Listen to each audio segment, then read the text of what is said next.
along with personal communication to get in-depth views of certain issues from various people. I believe that if the board and the student body can work together in an organized manner towards the same goals, we'll get to those goals in no time. And similarly to my last two goals, I'd like to ensure that the voices of the students are heard by the board in the most convenient ways possible. With a slew of new policies being implemented from last year, from phone policies to social emotional learning, I'd always like to be there for the board. These policies have the possibility to change things in a variety of ways for the students, improving things wildly, and I'd like to be there to help that happen. So overall, I'm excited for the year to come and firmly believe that advising this board will be both educational and productive. I'd love to build upon the progress that has been made across the last year and am committed to understanding the opinions of the student body. Together, I believe that we can make a school system where students feel more connected to the board, more informed about its role, and more empowered to engage in shaping their experience. Thank you for your time, and thank you for allowing me to represent my peers. I'm looking forward to the rest of this year. Thank you so much. We share many of your goals and look forward to having you serve with us. While we're at this point of the agenda, we did make a little shift on the dais here. We've got our school board member who serves as the mentor to our student school board reps. Ms. Burns has moved down to be closer to our school board rep, just to be able to help provide a little more clarity of what's happening in these meetings. And we're voting a little bit later here on our revised student school board policy as we continue to work to really elevate student voice and have greater participation in our work. So Mr. Schwartzman, thank you. And again, welcome. Moving on to adoption of our consent agenda. Is there a motion to approve? So moved. All right, Ms. Torres, with the motion, is there a second? I'll second. Thank you, Ms. Cooper. All in favor, say aye. Oh, excuse me. I just have a discussion question Sure. regarding one of the items. Excuse me, Chair, sorry. I did note on 8.5, there's a religious exemption for compulsory attendance. I looked into that, and just a clarifying question is, even though this student will now be homeschooled, it sounds like, do they have to do SOL testing or any other type of testing?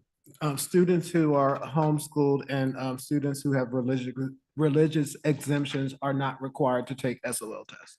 So is there any way that we know that these students are learning or being a master in Yes. minimum amount of topics? So every school year, students who are homeschooled are required to show academic progress at grade level every school year. So in order to be homeschooled, they must submit the curriculum that is being used, and if you want to resume homeschool instruction, you must show that the student you made progress. So a lot of our families, while they are facilitating home instruction, they're using some third-party program, and that's giving grades, giving assessments, and that's not all. You can use a box curriculum. You don't have to do something online, but as a part of it, the code does require that families show that the student is making progress at grade level. Okay, but all public school students have to take SOL tests? All public school students who are enrolled in the school, yes, they do have to take end of the year SOLs. Thank you. As mandated by that, whatever that grade level is. All right, any other discussion on the consent agenda? All right, so we have a motion and a second. All in favor, say aye. Aye. Any opposed? Thank you. We'll move on to our first action item with Ms. Swift coming back to us for approval of some policy updates that we saw in May.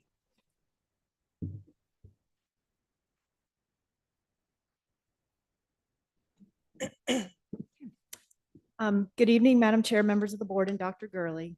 At the June board meeting, we presented the May 2025 VSBA policy updates for your review. But since that meeting, we did identify a formatting issue with the VSBA templates, which affected how the red line edits were displayed. But however, we have all content has been thoroughly reviewed and updated, and it is reflected in this packet. So at this time, we're requesting your approval of the current policies as presented, unless there are any specific policies you would like us to pull out for further review. And if so, we can put that with the August update for action in September.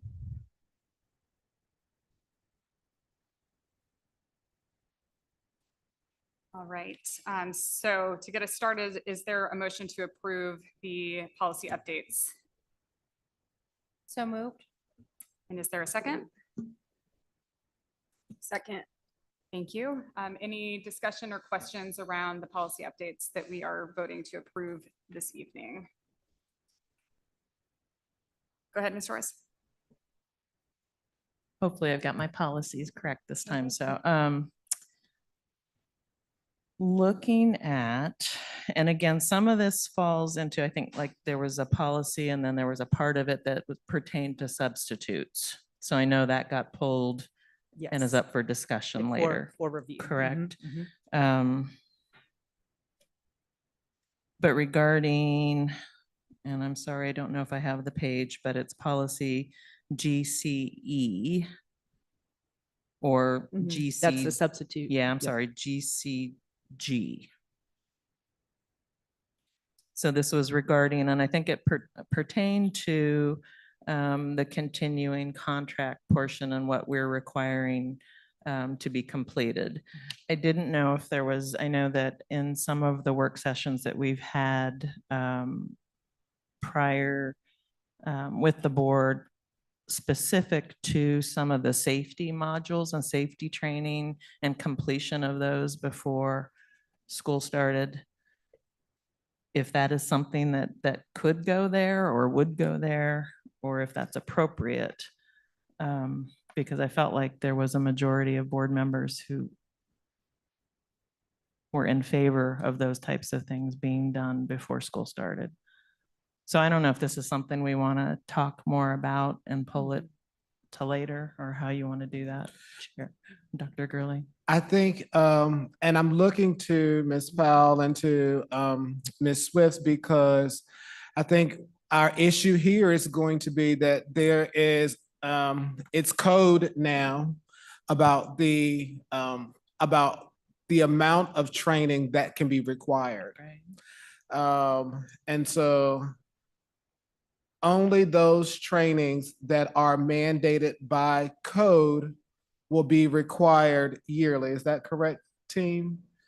Only those trainings that are required by code, meaning, and that's every 5 years, meaning that we're going to need to have conversations regarding how we require such trainings, such as safety trainings, because they're not required by code. So I think what I heard you say is last school year, we said by the time school starts, everyone needs to complete their safety trainings. I think where our issue is, like right now, we're in the midst of doing that for this school year. Right. So principals were doing that today.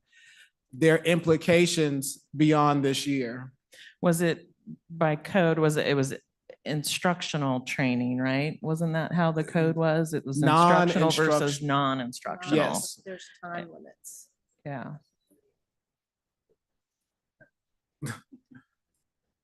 So non-instructional learning practices. You got to that use are your not- cafeteria voice Or Oh, come closer to the or come mic. closer to the mic. Non-instructional professional learning opportunities that are not federally or state mandated have to fall within the window of 3 hours throughout 3 to 5 hours out of the course of the year.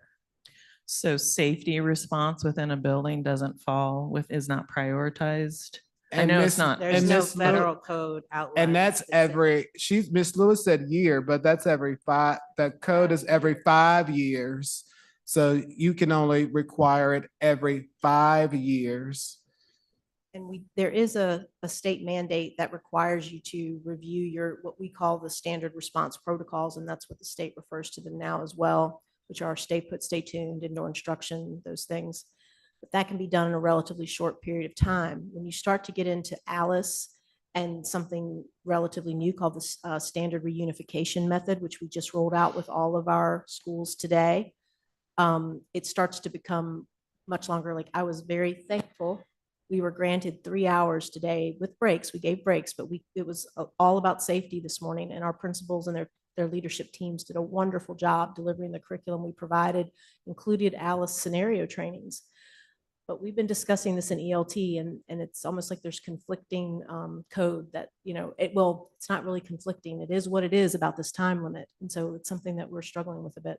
Right. So right now, the way we're interpreting this, and correct me if I'm wrong, team, that we would only be able to do those types of reunification.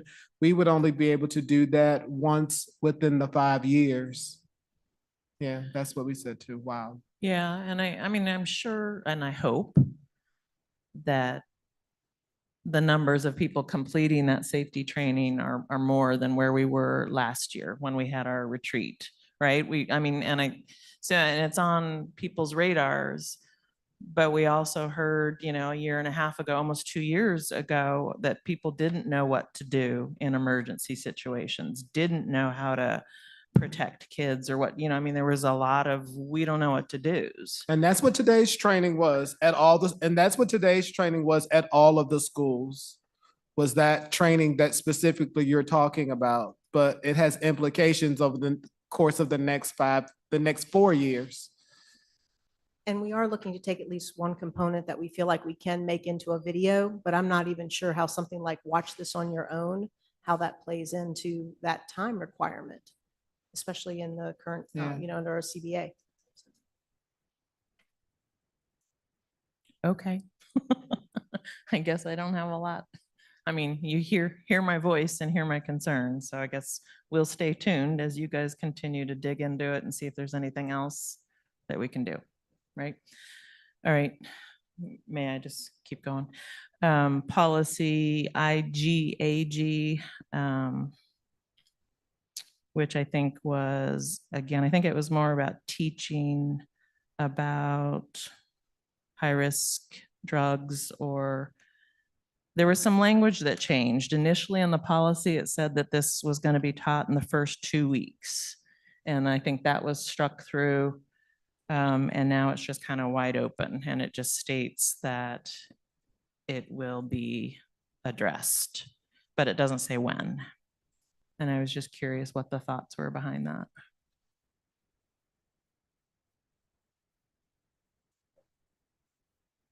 So the previous version had that it would be. Yes, but it's in our curriculum between Ms. Rasnick and Jess Brantley. They can speak very specifically to that.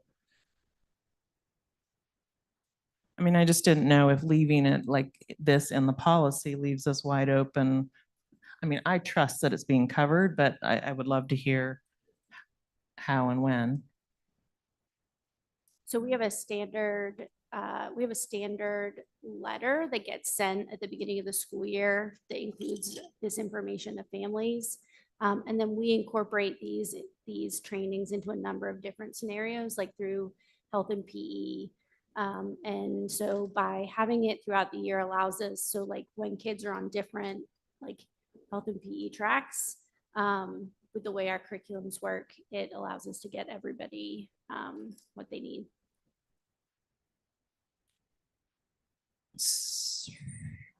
Through and I can so bring night.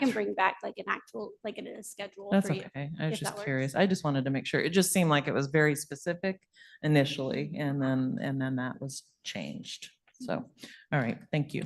But you might want to stay up. I think this one might be for you. The next one is page 38. I did write that down, policy IGBA, and this was specific to the exceptional ed or special education parent family liaison. Mhm. And so I just was curious if you could speak a little bit about who that liaison is, and then do we have it on our website? Stephanie Hicks is Okay. our liaison. She's with the Parent Resource Center. And it should be on multiple places, including our SEAC page. I will double check, but she is our designated family liaison. Okay, great. Thank you. That was easy, huh?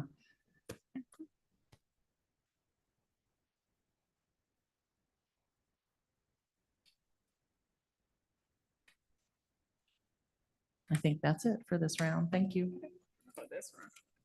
Any other questions? Ms. Richardson, any questions? Ms. Cooper? No questions. All right, so we have a motion and a second still, okay. So all in favor of approval of our 25-26 policy updates from the May 2025 VSBA policy update, say aye. Aye. Any opposed? Wonderful, thank you. Thank you. Next up, we have Ms. Chuck for our 25-26 school board meeting schedule approval. Good evening. I actually don't have a formal presentation. I'm just here to answer questions if anyone has questions about why we made some adjustments to the calendar. Okay, so again, to get us started, if I can have a motion to approve our 25-26 school board meeting schedule as presented. So moved. Is there a second? I'll second. All right, and I will open us up for discussion.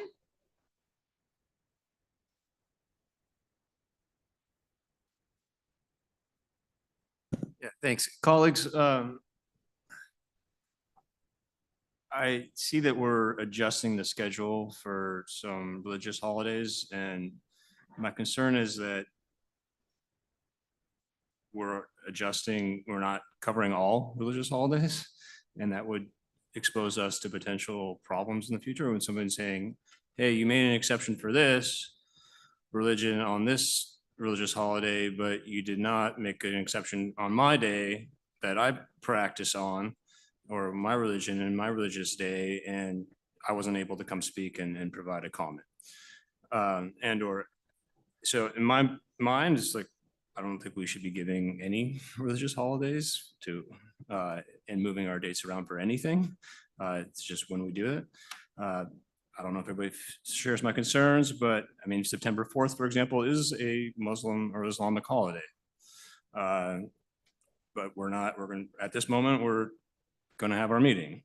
So I don't quite understand why we selected these two dates to move.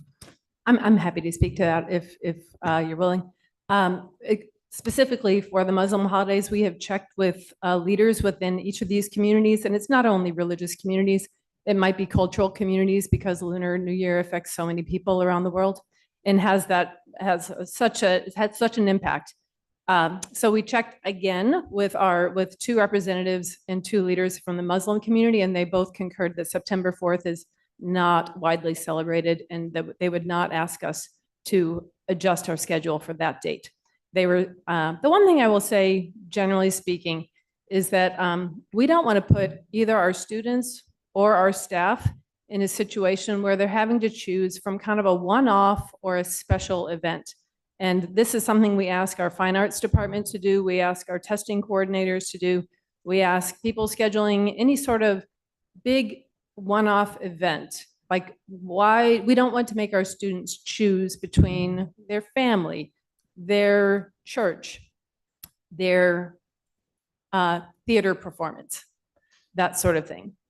And so to do this, we consult with people like Jeannie Fouts to make sure we're staying in tune with where our community is and the groups that are represented in our community.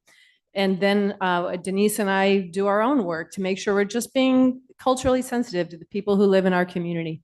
And then we reach out to various leaders and representatives from those communities, and we ask them for dates.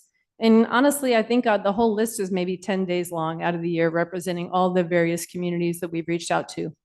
I would say that in every case, when we have reached out to the leaders of these communities, they have expressed such appreciation. They have said they feel so seen. They said they feel like it's one way that we can support our staff, our students in the community.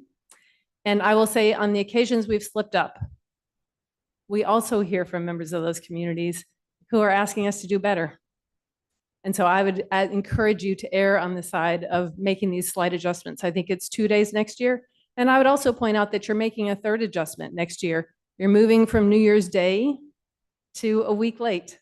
And I don't think we would have any qualm making that adjustment. Any further discussion or questions? I just want to say I appreciate hearing that because I know that there's a lot of work that goes on behind that with with the calendar committee. And I don't think I've ever heard Mhm. that articulated to the extent that y'all reach out. So thank you. Mhm. And I want to give a big shout out. In particular, it seems like Aaron Eichhorst has the biggest, most complicated thing because his events truly are kind of one-off concerts where we would be asking a child to either go to orchestra or to go to their congregation. And he is always so willing to make these changes. And his changes often involve multiple schools, multiple directors, multiple situations. So I just want to give him a big shout out for that work that he does for us. Thank you. Mhm. Any other board members wishing to provide comment? All right, so we'll go ahead and vote. The motion is to approve the 25-26 school board meeting schedule as presented. All in favor, say aye. Aye. Any opposed? Opposed? All right, the meeting schedule passes as presented. Next up, we'll move on to items for discussion. First up is 11.1, School Resource Officer Working Group Update from Ms. Powell.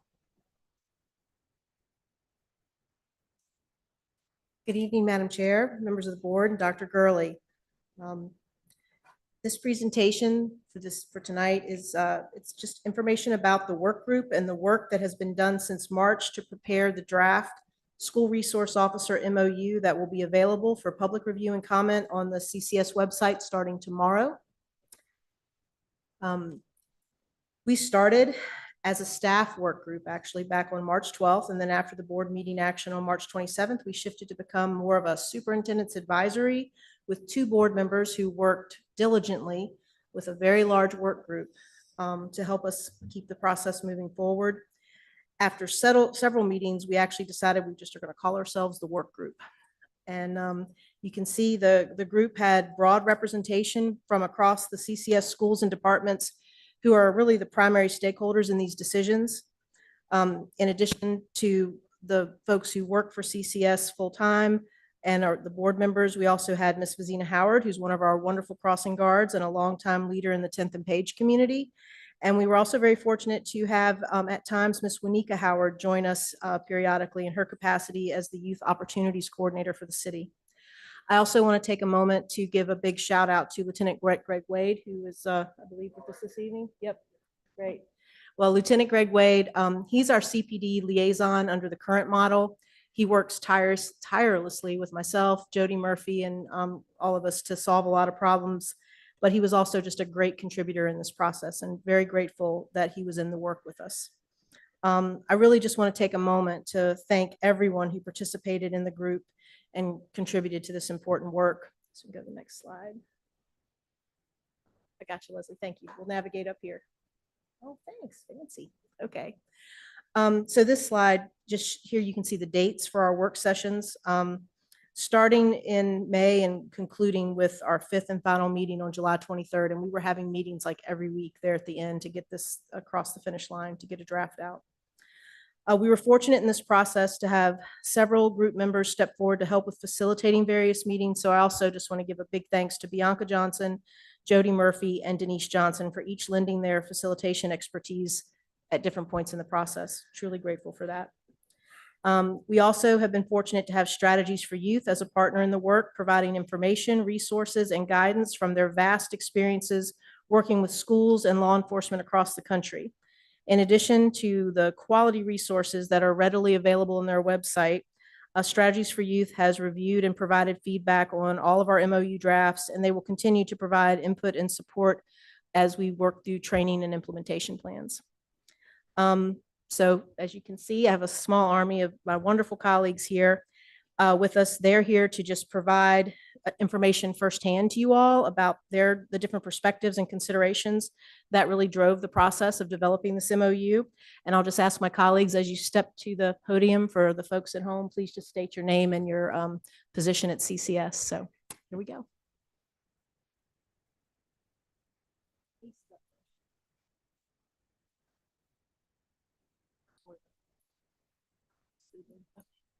Good evening, everyone. I'm Denise Johnson, the Supervisor of Strategic Initiatives for Charlottesville City Schools. It's a pleasure to be with you this evening. I'm here to speak a little bit about the focus group and perhaps answer any questions.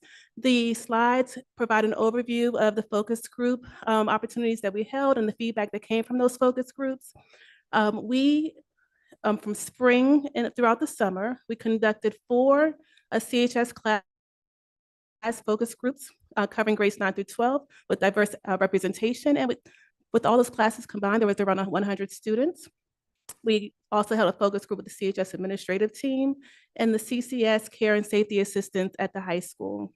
All of the following slides after this one, I want to frame the context that overall, as Dr. Gurley presented to the focus groups, one of the initial questions was, do you agree or disagree with the return of SROs? And one of the key takeaways that frames all this is that 80% of individuals who were polled, whether they were students or adults, either somewhat or definitely agreed with returning SROs back into the schools. And so the next slide has a high level of some of the takeaways that you can review when you're ready. And then the following slide, which I want to note, are the key concerns and then the key requests that we heard from the focus groups. So the top 3 concerns that we heard were, this most significant one was the presence of firearms in schools. They wanted to make sure that we discuss that and understand that it could be intimidating and unnecessary in a school environment. They also expressed student discomfort and trauma. They also wanted to make sure we were specific in the overlap and clarification of duties and roles. They asked that we really clear out the admin role, the CSA role, and the SRR role in the safety model. So those were the key concerns. And then overall, the key requests that the focus group wanted us to focus on, again, they wanted clear role definitions. They wanted clarity about firearms to the school, the students, the community members, and everyone involved. They wanted student-centered trauma-informed training. They wanted authentic relationship building. One of the things that stuck out is that they wanted the SRO to be introduced as a person first, and then an SRO. And then we have conversations about the SRO role to educators and to the students. They wanted transparency and community involvement. They also wanted collaborative hiring and oversight. There was a suggestion that a student be involved in the hiring process and also perhaps a CSA. They want to continue to respect and support for CSAs. They wanted to create a welcoming presence. They didn't want to feel like the SROs were patrolling or anything that was intimidating. They wanted training for students and staff, and they wanted clarity about location and the visibility of SROs.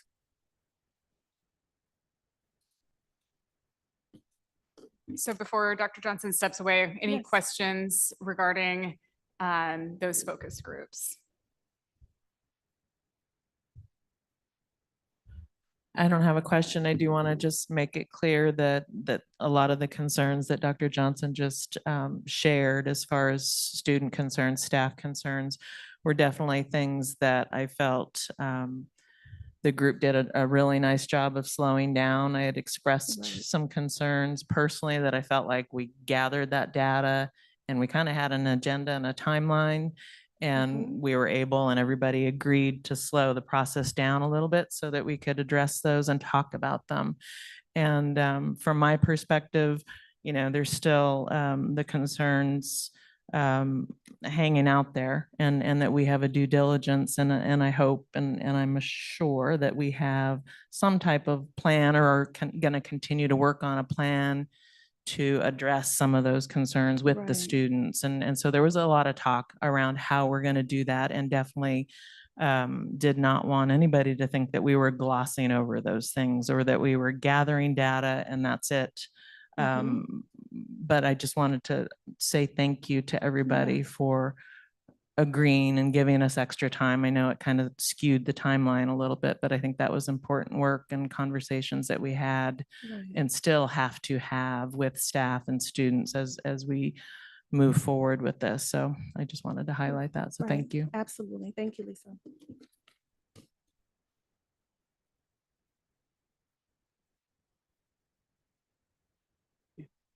You know, sorry. I know we'll talk a little bit more about community engagement and next steps, but just wonder, Dr. Johnson, maybe. When do we anticipate, or how do we anticipate getting some parent feedback? Is that coming? Right. Forthcoming? If you might be able to touch on that a little bit. Thank you, Ms. Burns. And I believe in the next few slides, there'll be some conversation about next steps. And so our goal was to, just as the community requested, was to get feedback and be transparent every step of the way. And so the first set of focus groups was to kind of gauge where the school community was as far as agreeing, how they felt about it, what ideas they had about the MOU, perhaps what non-negotiables they would like to see. And so as Ms. Torres mentioned, we took that information and we evaluated it at every meeting, and then we move forward. And so we'll continue to have focus groups and let those focus groups influence the next set of documents, the MOU and the SOP. And so that's where we are now, taking that MOU into the community and getting feedback on that. And then we'll work on the procedures, feedback on that as well. And we'll get family feedback as well as part of that. Yes, ma'am.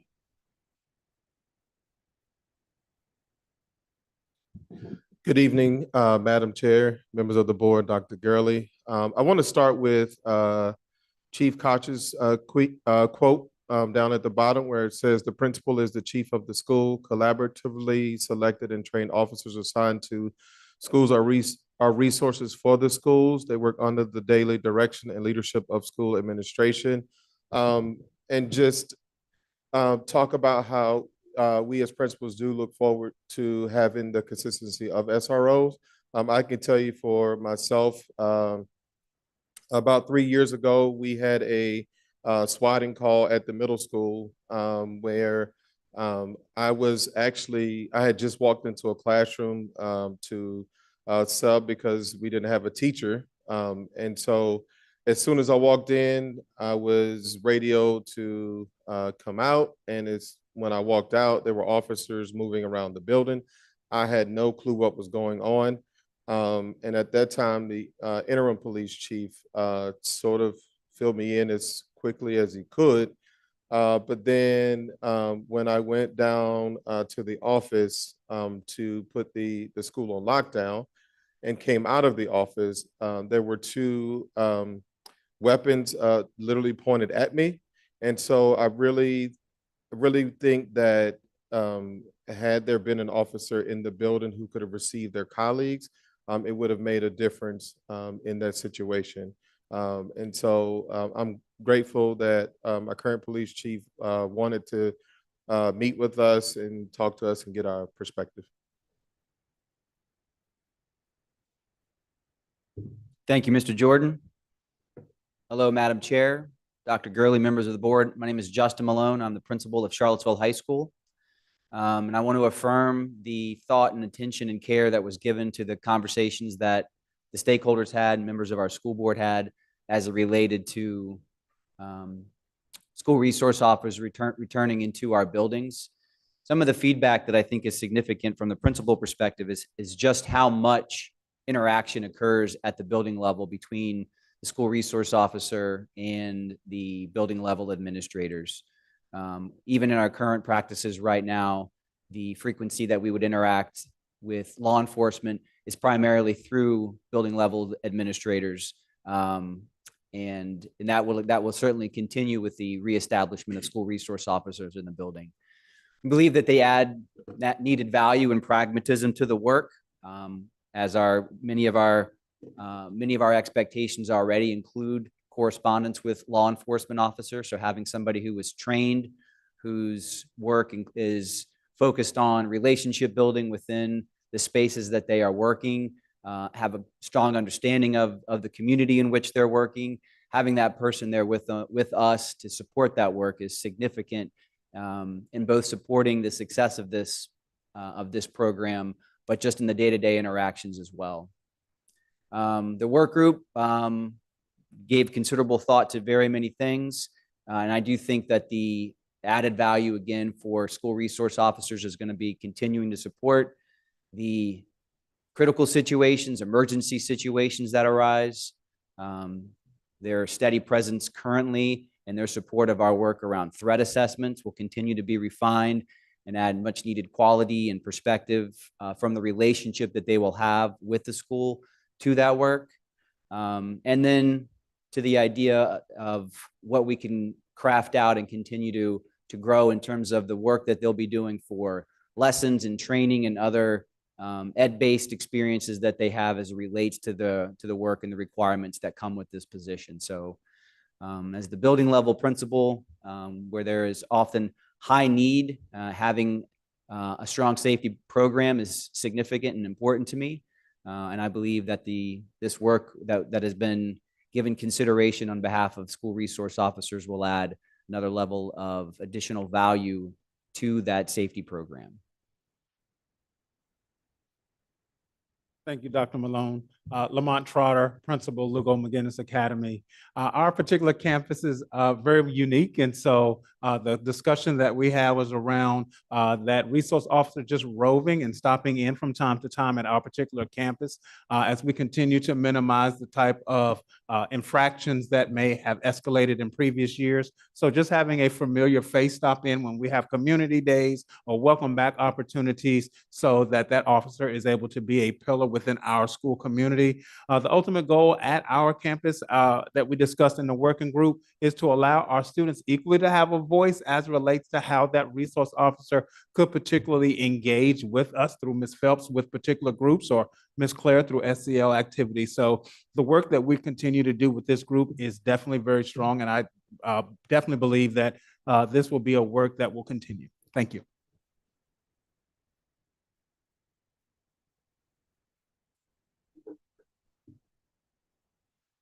Todd Kugler, Coordinator of Safety and Security for the division.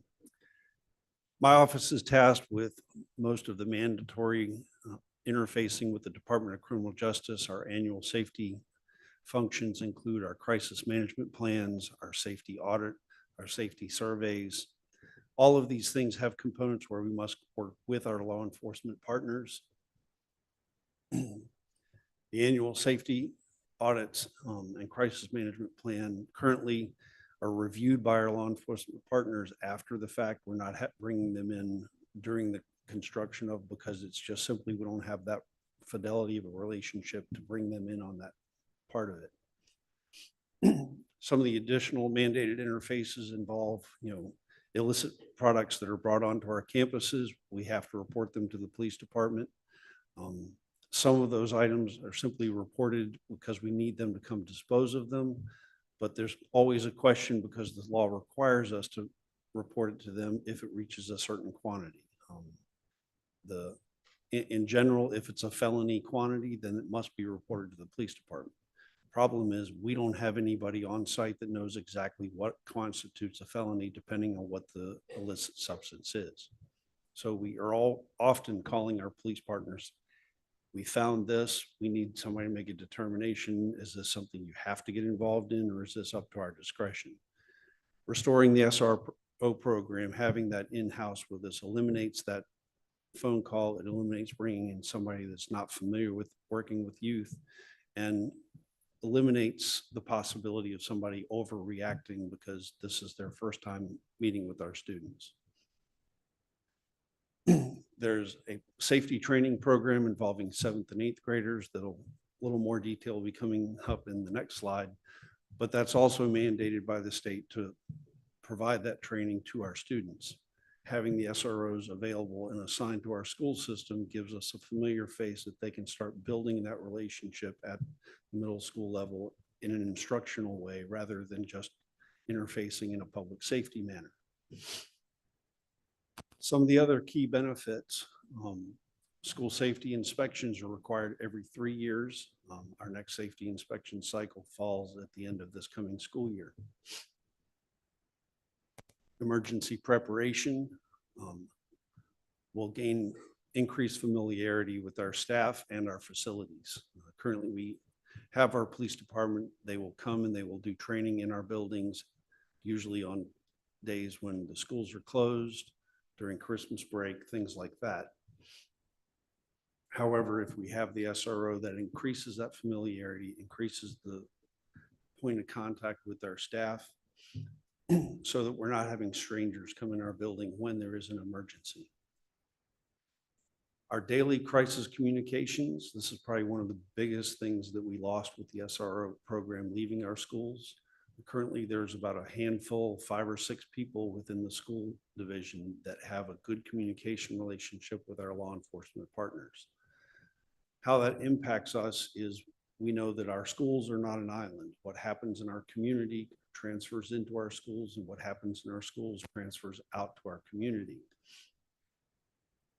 If we learn of something, typically it's because there's a news report, something says, you know, there was a shooting on Orangedale, okay? Or was anybody that we know directly impacted by that? Do we have any students that were involved? So that involves us making phone calls to our law enforcement partners. They have to reach out to whoever's investigating and find out if there's any at this point. It's a very slow process and it involves only a few people. So if those few people are unaware of what happened, then we lose that fidelity in communications. We have an SRO in the building. They're more involved directly as far as they're getting updates from their department. This happened last night. This is who we believe is involved, and they can carry that into the schools and say, let our administration know right then, we think this person may have been involved. The that Mr. Jordan spoke to about the swatting incident.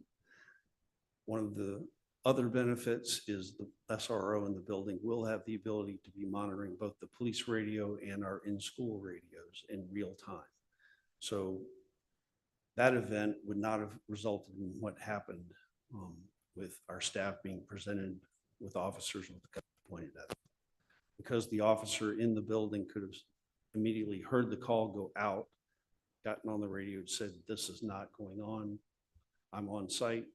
We can downgrade our response and he can handle the incident without bringing additional officers onto our campuses that are armed and ready to engage an enemy. So the SRO brings more to the building than simply putting a presence in the school. They bring back the communications that we've lost, and they bring in familiar faces so that we're not interacting with strangers on a regular basis.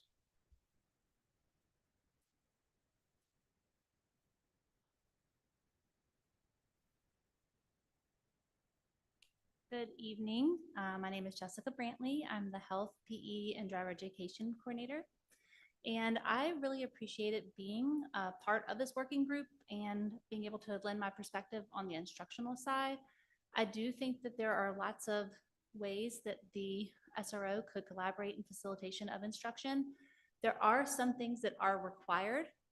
So by Code Virginia, any physical education class offered to students in grades 7 and 8 must include at least of personal safety training per year, and it should be delivered in partnership with the local law enforcement agency.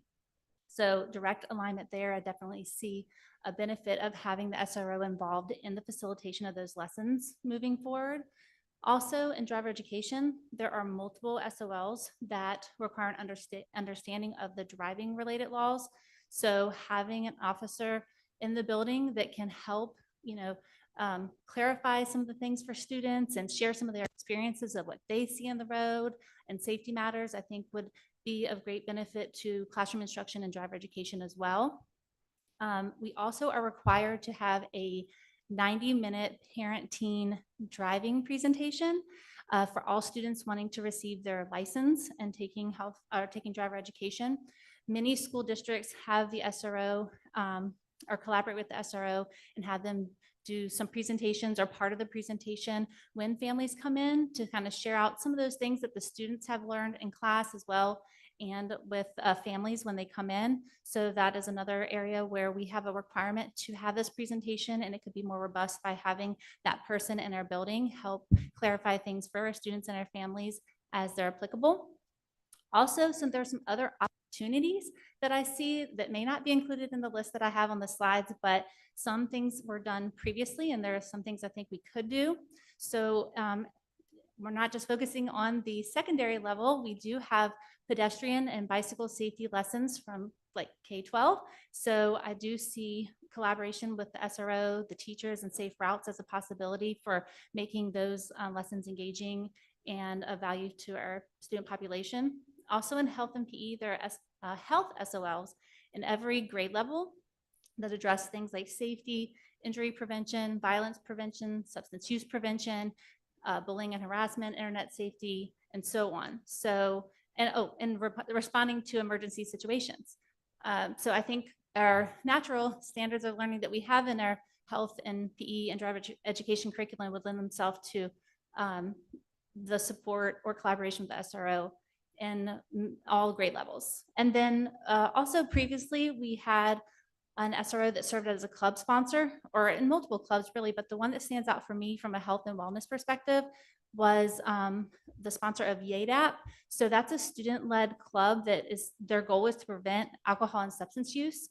And so the mentor that was an SRO and the high school students went to, I think it was like a week-long training at Longwood to learn how to facilitate things throughout the school year to try to get other students on board with choosing an alcohol and substance-free lifestyle.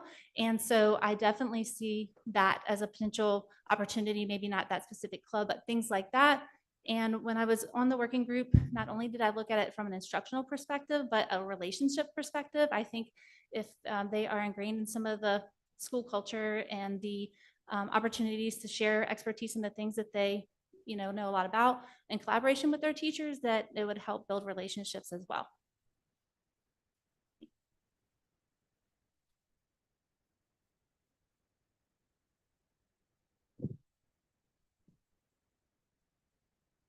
So one of the things that was a feature of our discussion around the MOU was how school resource officers would impact students with disabilities specifically.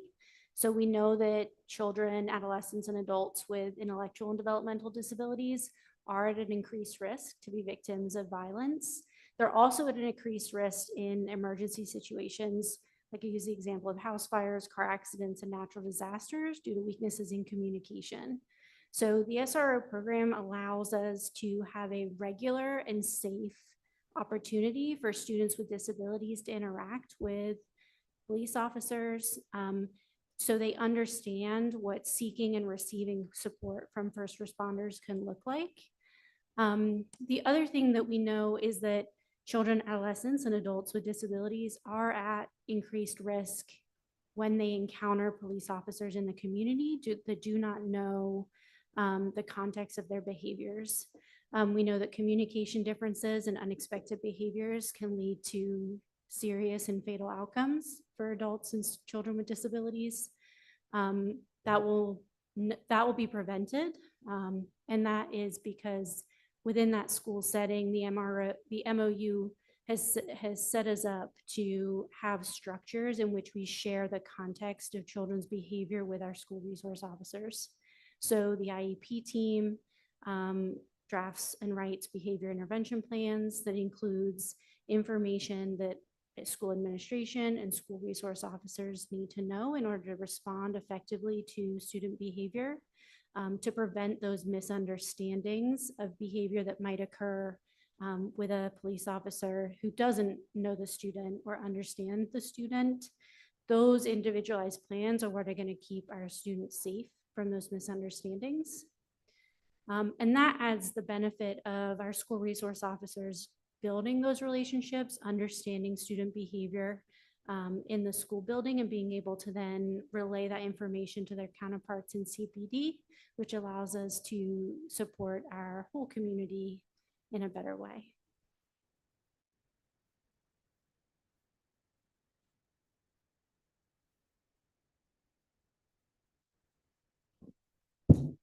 Sorry. Good evening. I'm Jody Murphy. I'm the mental wellness coordinator.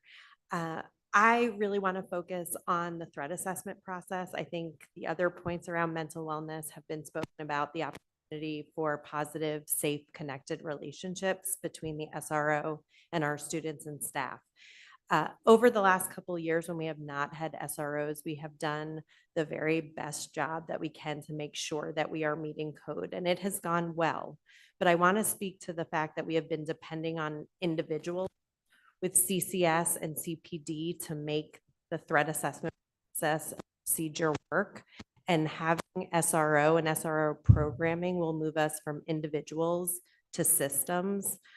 which will have that protocol and process go more smoothly and will really allow us to serve our students and our families and the schools in a much more safe and collaborative way. Having SROs in our building for threat assessment, I want us to think about not just about that there will be an SRO who know our students, but also threat assessment is hard, even under the best of circumstances. And when you have to go in and talk to a student and make phone calls to a family about a really difficult situation, having to do that with somebody who's walking through the door that does not know you at all, having to talk to a kid about we're having a police officer come in who you have never met, even if they trust our school staff, it is incredibly difficult. It's even harder when our school staff don't know the police officer that's coming. And so one of the positive things about having an SRO program will be that the SRO will be a known face to our students, even while the threat assessment process will still be hard. I don't want anybody to mistake that I'm saying this is going to make it be so easy. It is not. It's incredibly difficult for everyone. So I just want to remind everybody that while the work will be hard, knowing that we have a trusting relationship between our SRO and the CPD programming in general will really make that clinically be better, and it will be safer, or hopefully feel safer for all people involved. I also want to talk a little bit about we have to have threat assessment trained officers come. PD has done an amazing job of ensuring that any officer who comes is threat assessment trained, but there's a big difference between being threat assessment trained and being youth trained. And so an SRO would be both. And it's different when you're talking to whether it's an 8-year-old or a 14-year-old, and when you're working with adults. And so from the mental health perspective, knowing that our SROs are trained to work with our students really does make a difference on the mental health side.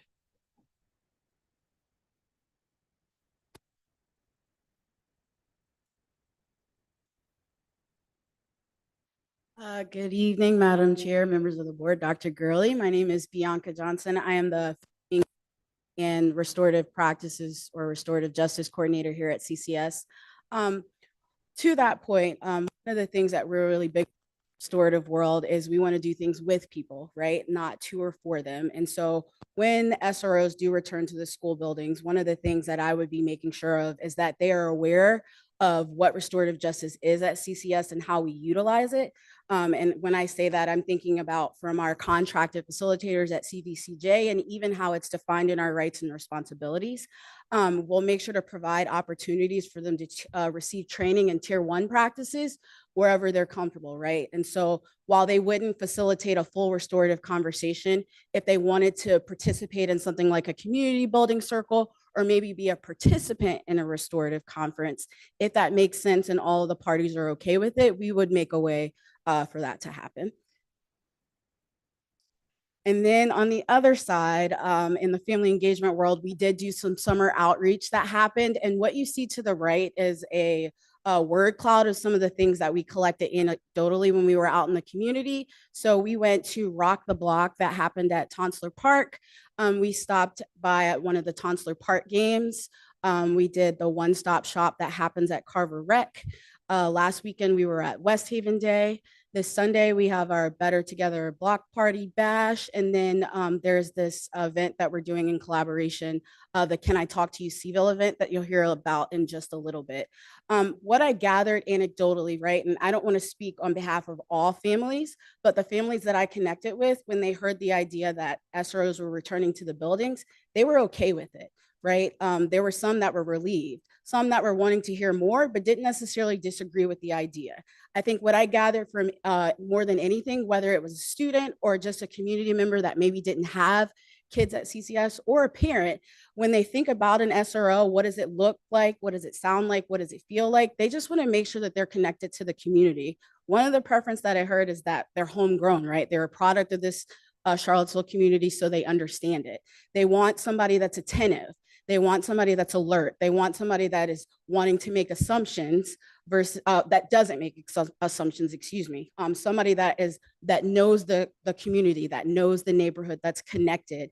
An officer that isn't scared to come up to somebody and have a conversation in a positive way, right? Not when there's an incident happening, and somebody that's able to de-escalate versus maybe elevate or escalate somebody. Thank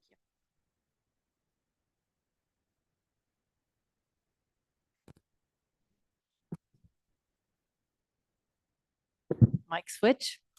I think you've heard from the people who did the work, and that is how we got to the point where we are right now. But we want to hear from the community. We want to make the MOU even better, even more reflective of our school values and our community values. So these next steps are how people can engage, how people can learn more. Tomorrow, I will be posting this draft MOU to the website. We'll be providing some extra information, just some big picture ideas for people who may not want to read every word of the MOU, but may have some hot button questions that are top of mind for them. Even today, when Amanda and I sent out that kind of back to school newsletter, it told people about the Can I Talk to You Seville event moderated by Charles Lewis on August 26th. I think the flyer might have had a little typo in it, so we will continue to push that out to make sure people are aware. But again, we're just looking to answer questions, get feedback. We want collectively, I love that phrase Bianca said, that we want to do things with people. So let's continue to get feedback. We think we've made a good start with this MOU. But it can get better. And so that's the point of this process. And then in September 4th, maybe some of these same people will be back to share what they've heard and what adjustments they recommend in light of what they've heard.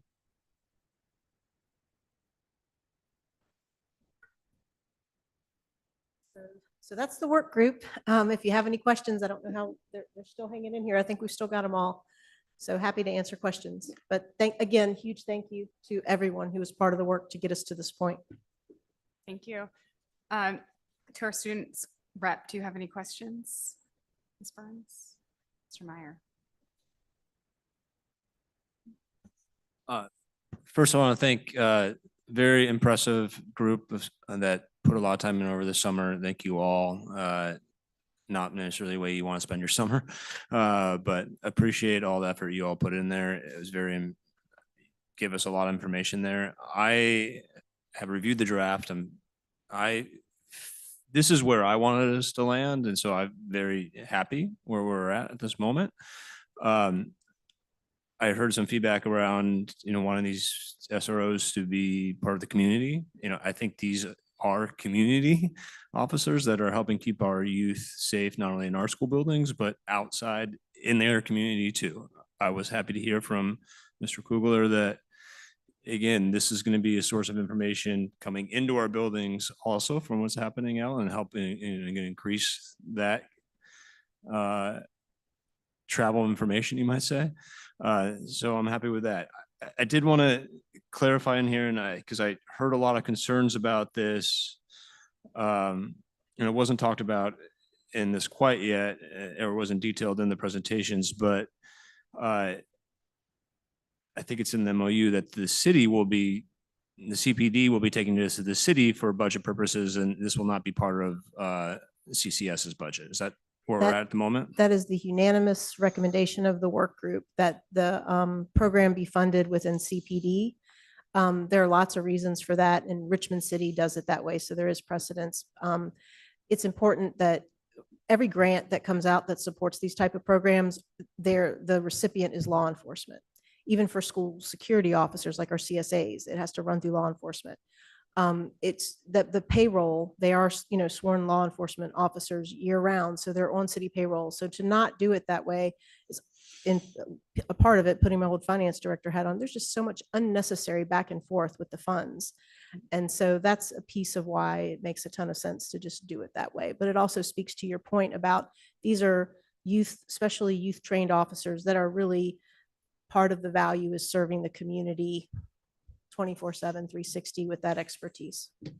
Great. And final, I just wanted to highlight and appreciate Principal Jordan's observation about his experience and the need for coordination and reading that. I appreciate from CPD's perspective, at least, and the chief of CPD saying, the principals are the chiefs of the school and will be again, the chiefs of those officers when they're on their campus. So I appreciate that. Thank you. I also too want to echo and just thanks for all the hard work. I know a lot of work went into this and just kind of reading over the MOU and being able to provide that feedback to my colleagues. I'm too is happy with some of the language that's in the MOU. I do also want to talk about like today's political climate and making sure that we are putting language in our MOU about accountability and transparency around, the power that has been given to the police in our current political climate, so that our children are being protected. If I may, when you look at the MOU tomorrow, and this was in the, I believe, an early draft that was circulated with the board, there's in the preamble, there is the ability to it speaks to the fact that if circumstances beyond local control start to drive things in a direction where things are happening that don't align with our values, that the MOU can be terminated at any time. We certainly hope that would never be the case, but that is, I believe that may be touching on part of what you're speaking about. So thank you. Thank you. I saw that. Appreciate it. Ms. Richardson. I would like to say it sounds like we have a long way to go and a lot of work has been put into this. I appreciate all of the hard work and the feedback you guys have presented today. I personally, I'm curious to hear back from the community and the parents and to hear their feedback as we move forward. And of course, I think we do need a stronger safety plan, and I'm just here to see how everything will pan out.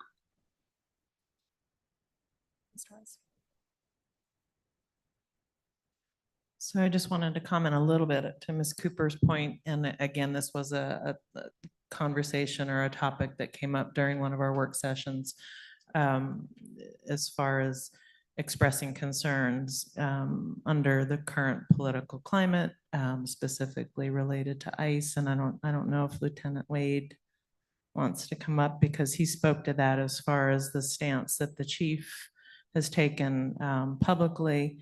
And I had even kind of pushed gently or asked that maybe there could be a statement from the chief on our website as far as his position for Charlottesville Police Department. So good afternoon, or excuse me, good evening. Lieutenant Greg Wade, Charlottesville Police Department. I work with the Department's Community Services Bureau, and I've had the honor of working with this work group and coming up with the draft MOU that you have in front of you now. In reference to those concerns specifically, in order for a local jurisdiction to interface and use federal jurisdiction's powers or to work for a federal jurisdiction, you have to enter into an agreement with that federal entity. The chief's been very clear on that. We have absolutely no plans to do that. That would need to take place prior to any federal assistance being given by CPD. And just for the public's sake, I mean, we're talking specifically about ICE pushing ICE, in or HSI, yes, anything ma'am. like that. So I Yep. do want to make sure that that was clear. And we Yes. did have a conversation about that. So thank you. And I have approached him since on several of the recent community events. And we've had a very clear conversation about that and his stance and his understanding of where Charlottesville as a community stands, as far as him making that statement publicly, but that there is no doubt in my mind that the community would support and definitely would draw the line, a hard line there. Absolutely. If that was crossed. Yeah, So and I can thank- tell you that when I think of the language that Ms. Powell referenced in the MOU about being able to withdraw at any point if it becomes untenable from local perspective, that's exactly what that's speaking to. Thank you. Also, if you don't mind, Madam Chair, just for the sake of kind of this process and starting at the summer as far as how this transformed, and thank you, Dr. Gurley, for allowing Ms. Burns and I to be part of this work group. I think it was important for both of us to be there and to provide sometimes different points of view and coming from different perspectives. So I do appreciate that. But I just would love if one or both of you could kind of paint a picture of what this was about and how, you know, it came to, I want the public to know that this is work towards the MOU draft, what the draft, the MOU, and how that differs from the SOP. And then also that this is not something that is coming back to the board for a vote, that this is something that will be sent to the superintendent and he will bring it forward. But again, this was work, and then I'll let you explain Sure. just the difference between the two. Okay. So when the board took action on March 27th, as I alluded to earlier, we shifted gears from the idea of having a staff work group that was going to be developing an MOU that would then be brought forward in conjunction with board action. Since the board action has already been taken, it's not coming back to the board for action. It's such a short period of time anyway. But what we are doing is continuing to, you know, we do want public feedback on the MOU. That's the period we're entering into starting tomorrow. So the MOU is not considered final yet. There will likely, if the board desires, I think we'll probably come back in September just to say it's final. Dr. Gurley may want to round out the presentation at that point, because at that point, after we receive the community feedback and report back on what that's like and any subsequent modifications to the MOU, the chief of police and the superintendent of the schools, that's who signs the MOU. But the work's not done there. And if people wonder why we're doing all this in advance and why this timing, it'll need to get, this all had to be done ahead of a budget cycle so that it can get into the city's budget. As was stated earlier, the hope is that it is in the police budget, not in the school's budget, for multiple reasons. And then the work is just, there's a lot of work to be done in identifying the candidates, the selection, the final selection process.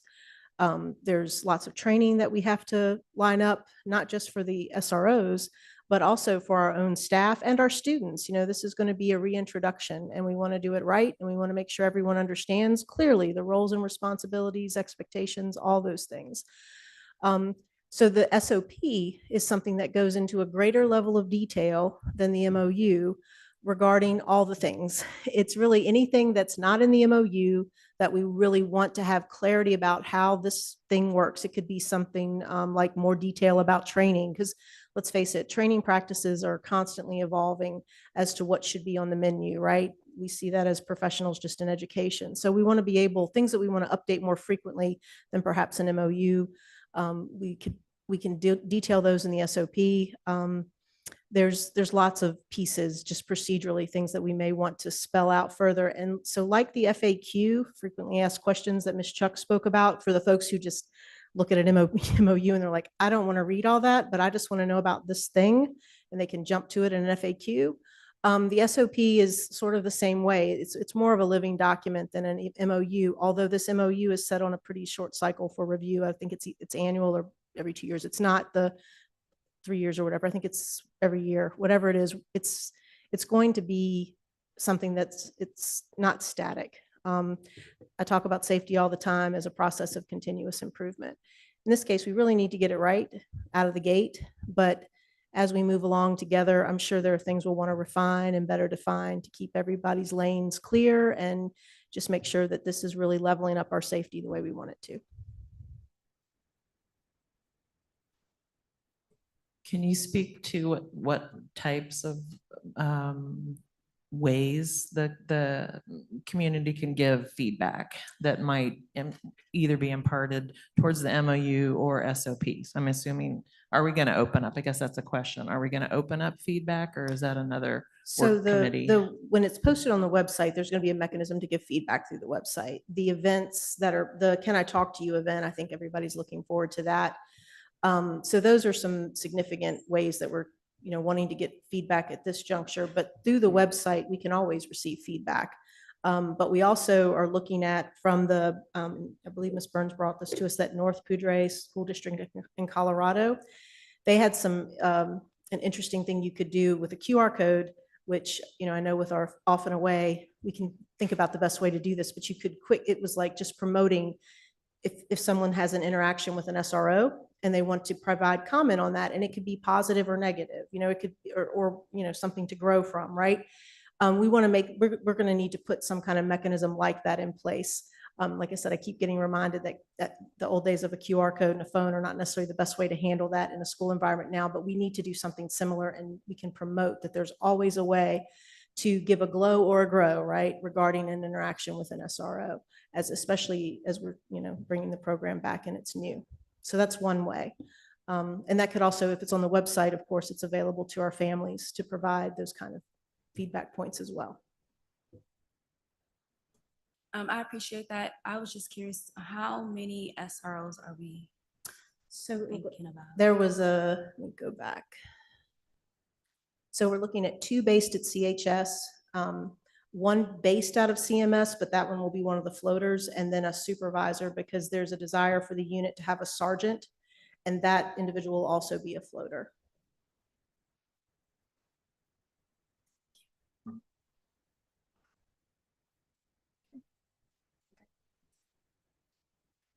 So again, thank you.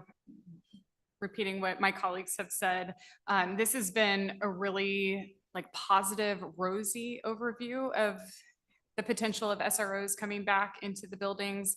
I think as we move forward, and I think this will come out probably in the SOP work, is just the hypotheticals and the discussion about what happens when it doesn't look as pretty as a picture that you guys presented today. So if there is an overstep by the SRO encroaching upon a principal's role as the chief of that school, what is the recourse? What is the conversation? That is, that's something that's really important to me as this work moves forward. Thank you all, and to your crew standing behind you awkwardly between the stacks, thank you. All right, we will move on to item 11.2. Dr. Isley with our professional learning update. Really wanted to have some music playing that you had to dance out to, but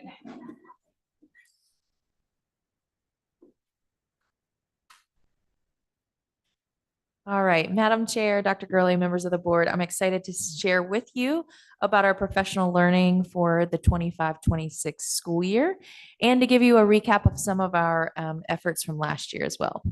So tonight I'll sort of outline the alignment to our strategic plan, our priorities for 25-26.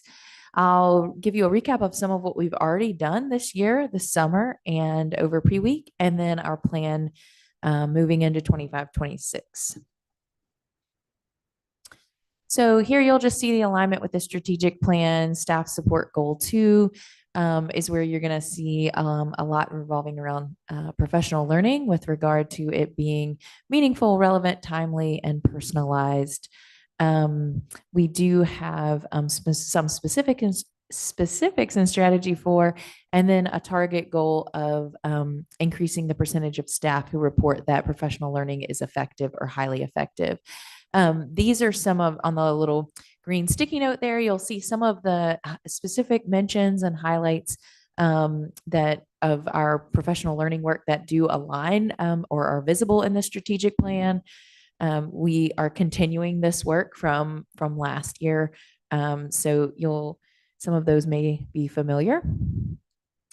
One thing I want to spend a little bit of time highlighting, and you heard about this in Ms. Riedal's update, VLA update at the end of last school year, but it really was a big undertaking of our 24-25 school year. So I just wanted to acknowledge that. As part of the Virginia Literacy Act, we had about 300 staff members complete the following VLP courses in literacy. So that you can see the numbers there. And again, you've seen this in a previous presentation before from Ms. Riedal, but these teachers were in grades K-8 and also included not just classroom teachers, but specialists and administrators. And so it was that was a significant undertaking. So I just wanted to highlight how many of our staff members completed that training last year. This year, we've had a really robust professional learning opportunities that we offered for staff this summer. So I just want to take a minute to acknowledge those. We offered 2 DIBELS trainings for literacy on screening students using DIBELS, using that data to plan next steps instructionally and to monitor students' progress. So we had 20 teachers. Attendees come to that. There were 2 one-day trainings. Virginia Studies will be moving from 5th grade to 4th grade. And so we offered a boot camp that we called it, a 2-day training this summer for instructional coaches at the elementary level and also 4th grade teachers to really learn that content. That continued at our professional learning day yesterday as well and will throughout the year. Mentor training, we are working with Dr. Christian Zinkov and Dr. Audra Parker from George Mason. They've done a lot of work with Mentor VA and have worked with us for a few years. They offered a 2-day training for teacher leaders and staff who are becoming a mentor for a novice teacher this school year. We were able to partner with Albemarle County Public Schools for a newcomer training. So supporting newcomer English learners in our school, presented by the Center for Applied Linguistics. Actually, we had the same presenter that we did that trained all of the instructional coaches in SIOP a couple years ago. So that was exciting. But we had 14 staff members that went to that 3-day training on supporting newcomers. We had 15 staff members go to Responsive Classroom. It's a 4-day course for elementary teachers. We had, as Ms. Horn mentioned earlier, Bianca Johnson held 2 2-day trainings on restorative justice this summer with a total of 33 attendees for that. PBIS training and attendance forum. You can see those there as well. So we were really pleased with what all we were able to offer this summer already, and also the participation from staff, which was really impressive. Last week, we held a 3-day new educator orientation for new licensed staff. We had about 75 new educators attend. Day 1 really focused on getting to know CCS, and we had a tour around the city where they got to see all of our schools and the city, and then a CCS fair. Day 2 involved sessions on building classroom community and routines, structures, MTSS and how that works in the city, inclusive practices, and Power School. We also had content specific sessions and curriculum instruction focus or job specific focus on day 3. Each day, staff had time in their classrooms as well in their school, working with coaches and administrators and getting acclimated to their school as well. So it was a nice blend of about a half day or a little more than a half day with the division, and then the rest of the time in schools. We did try to catch our new staff up on SIOP, which I will talk about as well in just a moment. But we were really excited. And this year we actually offered differentiated PL as well. Some of the sessions we were able to group our 1st and 2nd year teachers and then have our more experienced teachers, just so that we were able to tailor the sessions a little more to their experience level. So that was really well received, I think, as well. Yesterday was our PL Palooza. So it was great to have you all join us for part of that. It's just such a wonderful kickoff for the school year. We had over 100 unique sessions that we offered. Many of those were offered multiple times, but there were over 100 unique ones. Today, staff engaged in their safety PL in their schools. We have 2 more days, one in November and one in February. So they're nicely sort of paced throughout this school year. And again, you're going to see those same sort of topics there that are in our strategic plan and that have been a focus of our work over the since last year. This year, we're continuing our SIOP work. So that's the sheltered instructional observation and protocol. It is all about supporting English learners through making grade level content accessible and kind of combining content objectives with language objectives or having those objectives work together. We started this work in 23-24. So this is all in our strategic plan. Our instructional coaches were trained that year. Last year, all teachers got a intro in their school, which was really about the English learners in their school specific population, and sort of building some of the background knowledge on language objectives with teachers. And then everyone had SIOP 1. which was really on lesson preparation and background knowledge. And then some of our staff got SIAP too. Because of the VLA, we had to shift gears a little bit later last year. So those who did not get it last year either had it at the Palooza or will have it before the November day. And that SIAP 2 is all about comprehensible input, making things comprehensible to all. And then November, everyone will have SIAP 3, which really gets into strategies, practice, and application. And then in February, everyone will get SIAP 4. So by the end of this year, everyone should be totally caught up and have received all of that training. This year, this is a sampling. We have quite a few PL series going on or ongoing professional learning. We know that ongoing professional learning that we keep coming back to is effective. And so we have quite a few series or sort of ongoing efforts this year. This is just a sampling of them. I wanted to highlight a few things.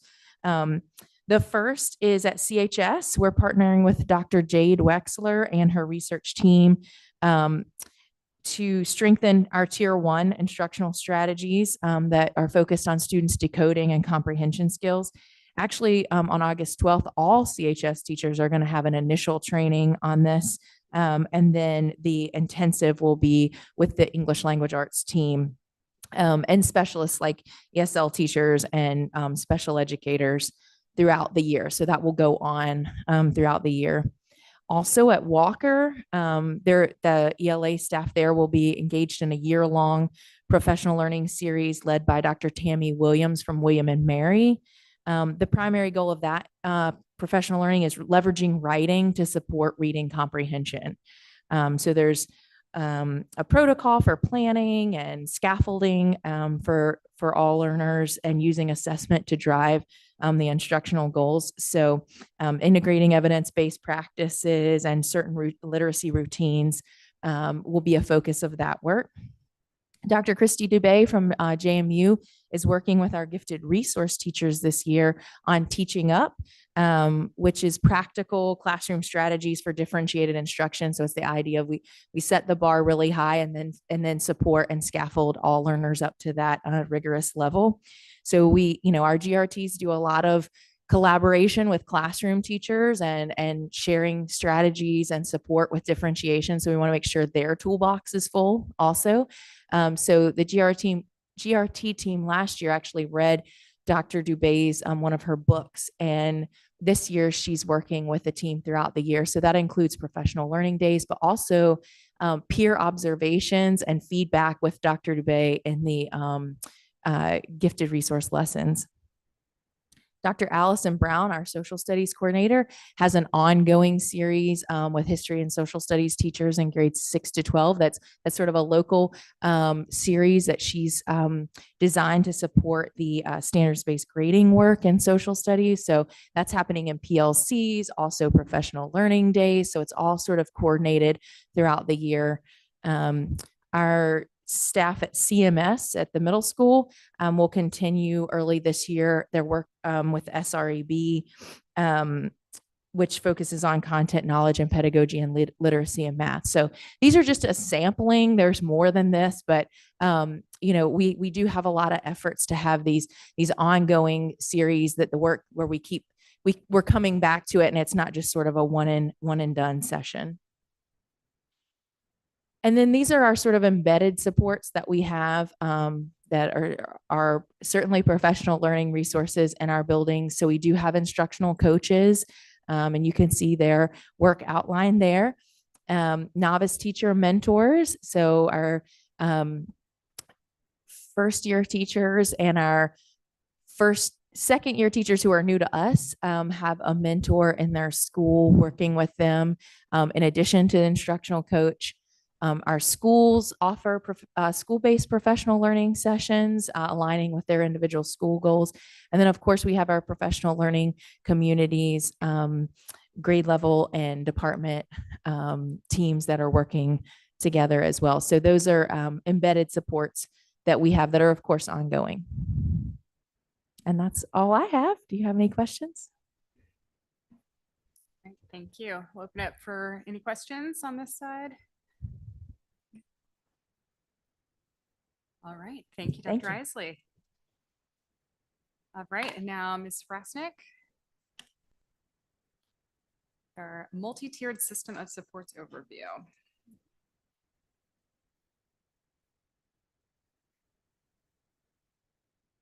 Good evening, Madam Chair, Dr. Gurley, members of the board. So same template, but new information. I'm not going to go deep into the overview. I'm going to mainly focus on updates for tonight. So as you know, we use the multi-tiered system of supports framework to support our strategic plan globally. We also always want to acknowledge that 100% of our Charlottesville City Schools staff is part of this MTSS framework. No matter your role, you contribute to building relationships, fostering that joy of learning, creating growth for our students, and establishing and contributing to the well-being of our students and our staff. So last year I gave you an update on how many interventions we had in place. So those tier 2 and tier 3. What we know is that all of our students receive that tier 1 core instruction. And then some students also receive tier 2 and tier 3 interventions across a number of domains. This is data from last year. We had 1,117 students receive literacy intervention. We had 536 students receive math intervention. Between behavior and mental wellness, we had almost 500 students receiving intervention. Those often overlap. And then we had 142 students receiving that tiered targeted engagement intervention. As we think about our students who are receiving interventions and supports, we know that our tier 1 is delivered predominantly by our classroom teachers, our classroom instructional assistants, and whether it's working or not is measured by summative assessments. Formative assessments guide our instruction, and we have unit tests, SOLs to tell us, is that working? When we, through screening data, see that a student has additional needs, then it might bump up into tier 2. That's delivered by, it can be a classroom teacher or instructional assistant as well. It could be a specialist or interventionist, a school counselor, and we're regularly progress monitoring those tier 2 interventions as well. The most intensive level of intervention is prioritized to be delivered by our most highly trained and skilled staff. So our instructional specialists and our school mental health providers, and the rate of progress monitoring is more frequent at that intensity of intervention. This time I gave you a few student examples. This is not real student data, but it is pretty representative of what we might see when we're in one of those student success meetings.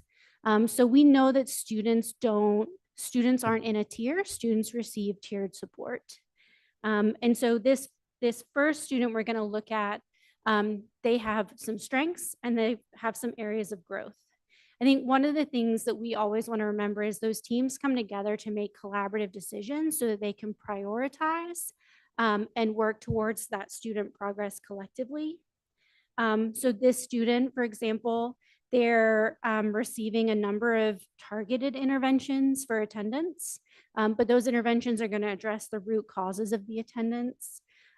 We've got a student who has a weak grade in reading and a moderately strong MAP score. So that's going to require a different type of intervention than in math, where they have a weak grade and a weak MAP score, which shows they probably are missing some of those foundational skills. The student is typical in our social emotional screening, so they're not going to receive targeted intervention, but they're getting that social emotional learning within the classroom. And they don't have any office discipline referrals. So they're responding to that tier 1 positive school culture in order to meet classroom expectations. A few more students, and I apologize, it's small. I was trying to do fewer slides, but it ended up being very, very small, so I apologize. It's testing me up here too. So our next student, we can see that they have a large number of excused absences, and some of those are homebound. So they're going to get a different type of attendance intervention because we know that there is something going on with that student from a medical standpoint. We might be suppressing some of our automated attendance letters, and we're going to be focused on making sure that they get the supports that they need when they return to school. The reason for that homebound might be a significant mental health need. And so when they're in school, they're getting that intensive mental health support. But the student's grades are fine. This is a smart kid. And so if we don't have screening measures to look at other things, a student like this might fall through the cracks. But we do have screening measures. We have multiple different ways of screening students. And so we were able to identify them as needing intervention because we have the DESIMINI, because we look in the aggregate at how many threat assessments we're doing. And there's no office discipline referrals, but the student has a lot of repetitive small classroom behaviors. By collecting all of this data, we're able to tailor the plan to the student so that they can make progress. Any questions so far? Okay. When are when are the success meetings happening? Like at what part of a teacher's day or professional's day is this occurring? They happen, I'm going to say, because we have 10 different schools, they happen at all different times during the day. We are coordinating with teacher schedules, parent schedules, and the provider schedules. So some are happening during the school day.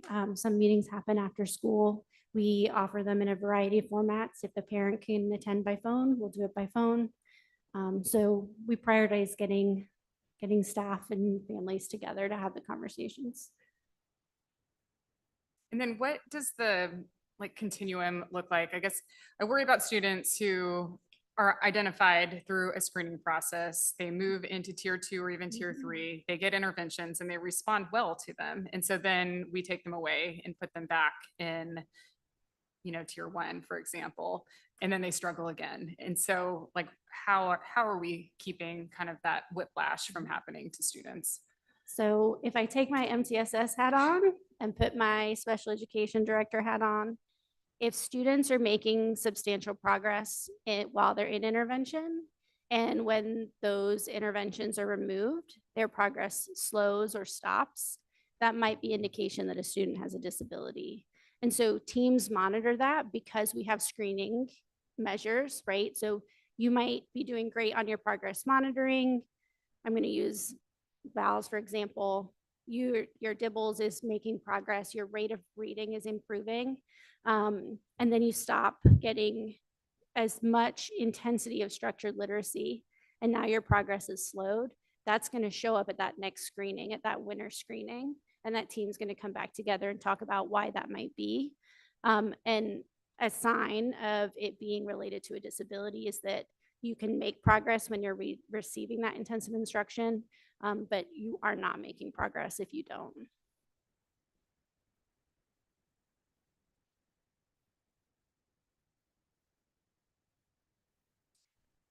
There's a few more examples. I think the main things that they highlight are that we use a collective of data to make decisions. So our third example, our student needs instruction in their social emotional skills as shown by the DESIMINI. But when we looked at the whole class needed some instruction. So we're not going to provide 25 individualized interventions. We're going to supplement what's happening in the classroom. That's our goal, is always to make sure that we're not doing something for an individual when the need is a collective need, because we can meet more students' needs by presenting it and supplementing it at tier 1. And then the last student just highlights that we've increased our capacity to offer a variety of supports. And I'm excited about some new things that Dr. Johnson and Dr. Trotter are going to be working on as well.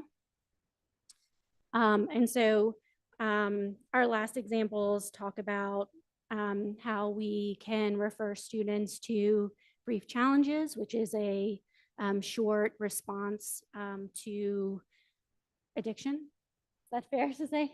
you can come talk a little bit more about that. But it also shows that sometimes like teacher data and student data are different.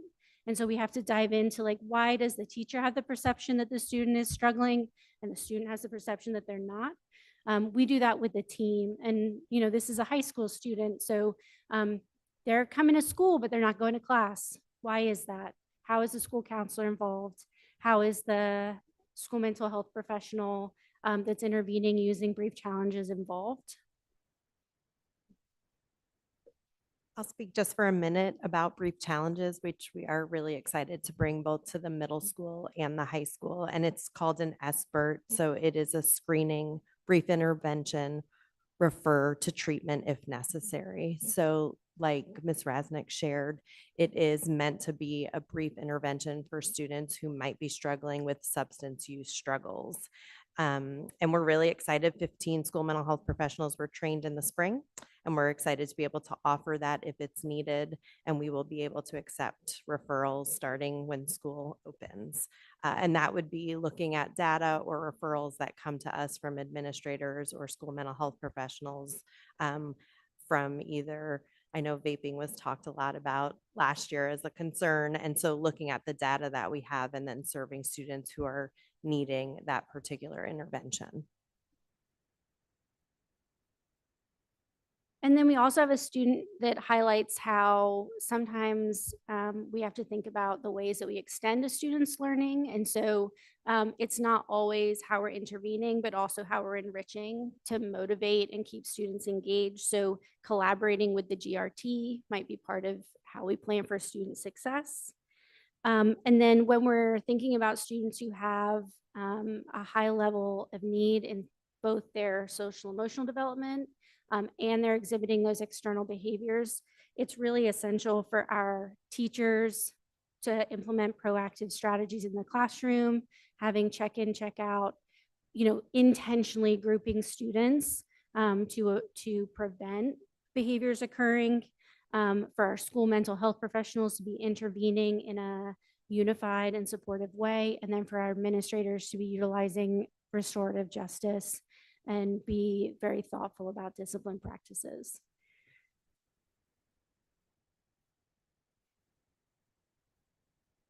So a few things that are new this year, new or updated.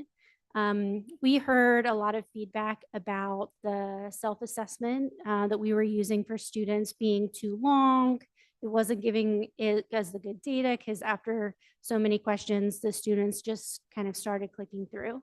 Well, the important thing is that we have the right information. And so we've made an adjustment to what we're doing for self-report.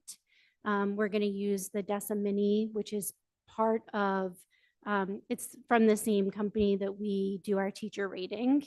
And that also provides our teachers with a number of strategies that they could implement quickly in the classroom to address some of those classroom related needs. For our multi-level of prevention in mental wellness, we're implementing a new social emotional learning curriculum in our elementary schools. We're implementing the same one across all 6 schools, which is really exciting. Our school counselors at the elementary level, huge shout out to them. They took a great curriculum and they adapted it. So it was perfect for Charlottesville City Schools. It fits our principals have made time in the schedule. We've purchased the things that are needed, and we've built in opportunities for teachers to give feedback as they give the lessons so that we can make adjustments as the year goes on. And then some adjustments to our DBT Steps A implementation. Again, we had classroom teachers, school mental health professionals, and administrators working over the summer together to really tailor some of that work to our students, making the examples that students are encountering in the classroom during those lessons more relevant for them. And then working generally on implementation, making sure that teachers are equipped with what they need in order to implement the lessons, and then doing much more co-teaching and co-facilitating of those lessons throughout the beginning of the school year. We still are really utilizing our positive behavior intervention and supports, responsive classroom and restorative justice to build positive school culture. Charlottesville Middle School and Charlottesville High School both sent comprehensive teams to a two-day workshop with really the national expert on secondary PBIS. And so they've drafted an action plan that they're going to implement throughout the year. And then at that tier 2 and tier 3 level, we're just continuing to make sure that we're providing small group interventions, brief individualized counseling for individual student needs. Our team is working with Jody this year on a comprehensive training around solution-focused counseling to make that time as meaningful as possible. We have mentoring opportunities. And then at that tier 3, we're really also looking at school-based and community-based and wraparound services for students. Any questions?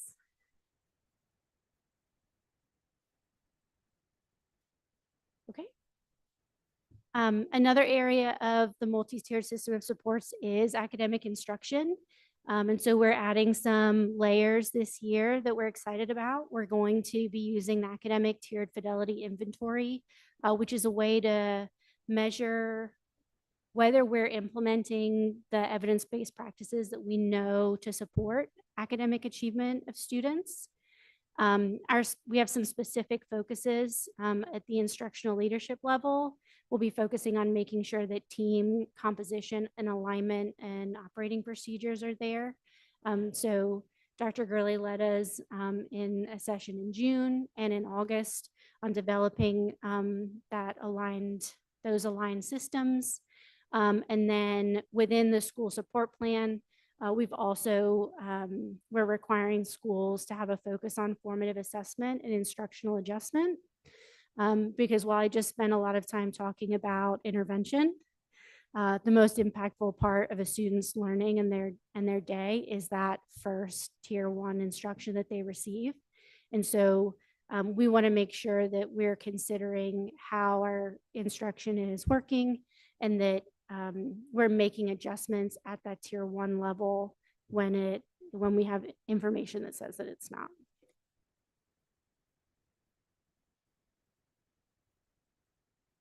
And lastly, we're going to continue to focus on our chronic absenteeism. I shared, good news, but not good enough for us yet. So we did have some attendance forums over the summer in which schools were able to come and we did some professional learning, and then they had work time to work on what the responsibilities of each person in the school was. And because we had such a focus on chronic absenteeism this year, we were able to disaggregate a lot of data. So each school really had some unique barriers. One school, the majority of students who were chronically absent. Then at a school where the majority of students who were chronically absent were English language learners, right? So each school was able to tailor some of their responses to who in their school is actually chronically absent. And it included not just what are we going to do when students are chronically absent, but what are the expectations? Like, what are we doing from day 1? And that included teachers are going to be making phone calls once a student has missed 3 days of school. And principals thinking about how to make that manageable and efficient was also part of that time. We're going to leverage some of our systems even better. So one way to help teachers make some of those phone calls is just to be able to send them a quick automated message of who they have to call, right? They don't even have to go look for the information. We're also going to add, we're able to contact parents about conferences regarding attendance automatically. And then we're working with Beth Chuck to have some frequent automated positive messages and just some database messages. We know that we often underestimate how often our kids have missed school. Like we're like, oh, it's been like 4 or 5 days and it's 8 or 9. I do that. Y'all probably do it too. And so we want to make sure we're getting that information just out to parents in a warm but firm way. And then the school teams at those forums were also able to say, hey, these are things we think y'all could be doing that we don't have to do. And so we did identify some of those things that the division team would do more universally. So all schools are going to have some of the same messaging at the beginning of the year.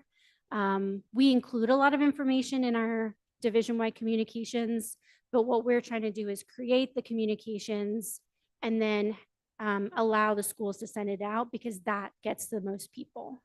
But we want to take the lift off creating what that communication looks like. I mentioned a little bit earlier that we're really thinking about what do alternatives to suspension look like. We do have students who are chronically absent, and the majority of their days chronically absent are suspensions. So we've got to tackle positive behavior, positive school culture, as well as we're thinking about chronic absenteeism. And then thankfully, with that increased position, former CHS grad, we're really excited to have her.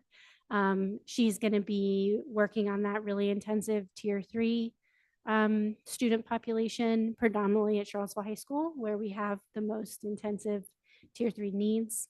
And we're going to be leveraging our multidisciplinary team to consider what families might need in the community to support them as well. And you'll continue to get a written report monthly. Yes, thank you. I think I kept thinking of Dr. Gurley's words yesterday about what we face, we can change. And I think we know, and we've been putting pressure on you, sir, that improving literacy and decreasing absenteeism are huge foci of us this year. So I appreciate this presentation. Any other discussion or questions from the board? Ms. Burns?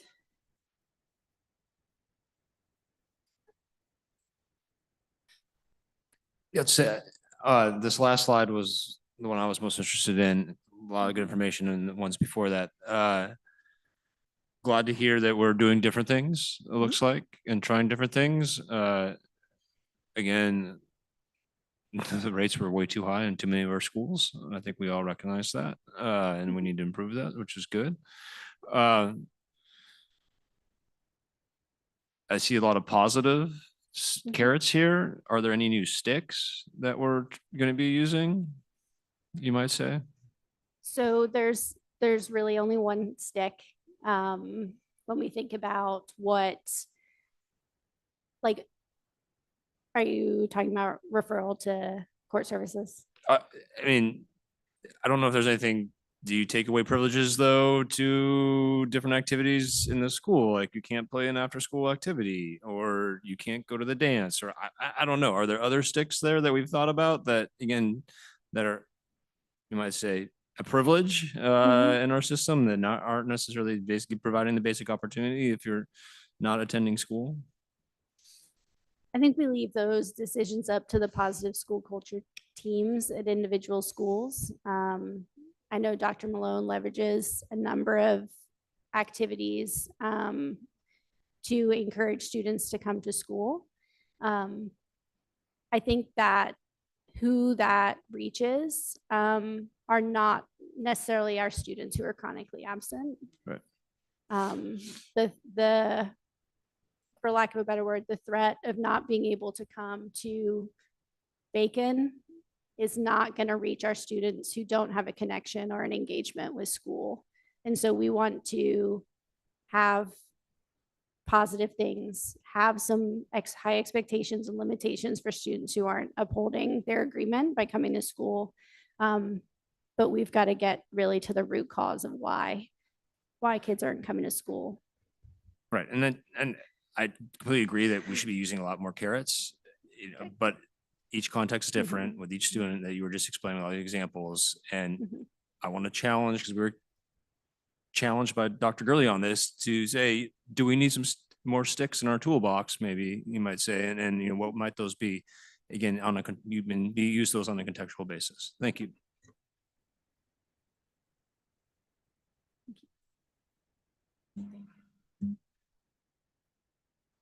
And a quick question, way back when you Mhm. began to talk about just our different tiers and the interventions, I was just curious from a budgetary perspective, as we are going to be entering that soon, when we're talking about our tier 3 kids and the supports and staff, do we feel like we are staffed well enough to meet those needs? Is there any area that you can think of, like at a tier 3 level, that we need to beef up or increase to support our kids better?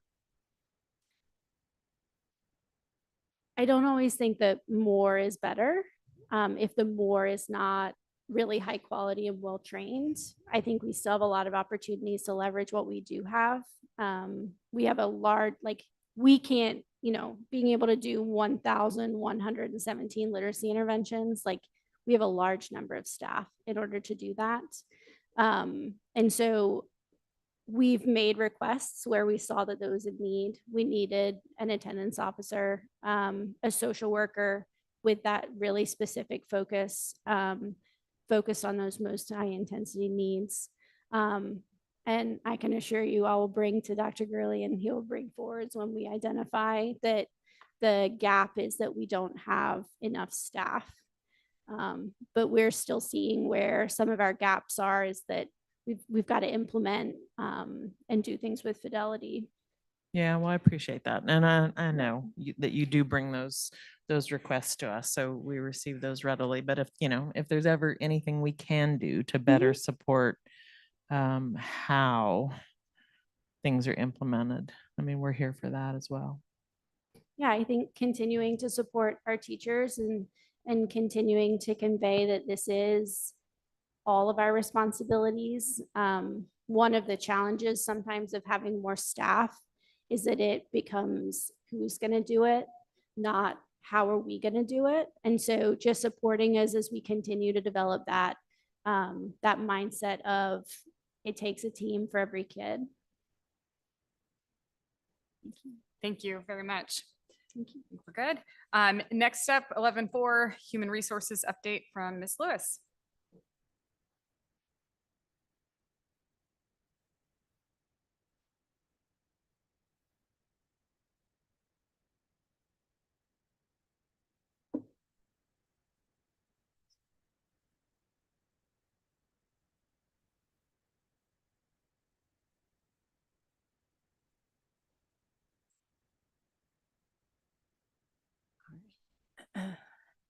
So good evening,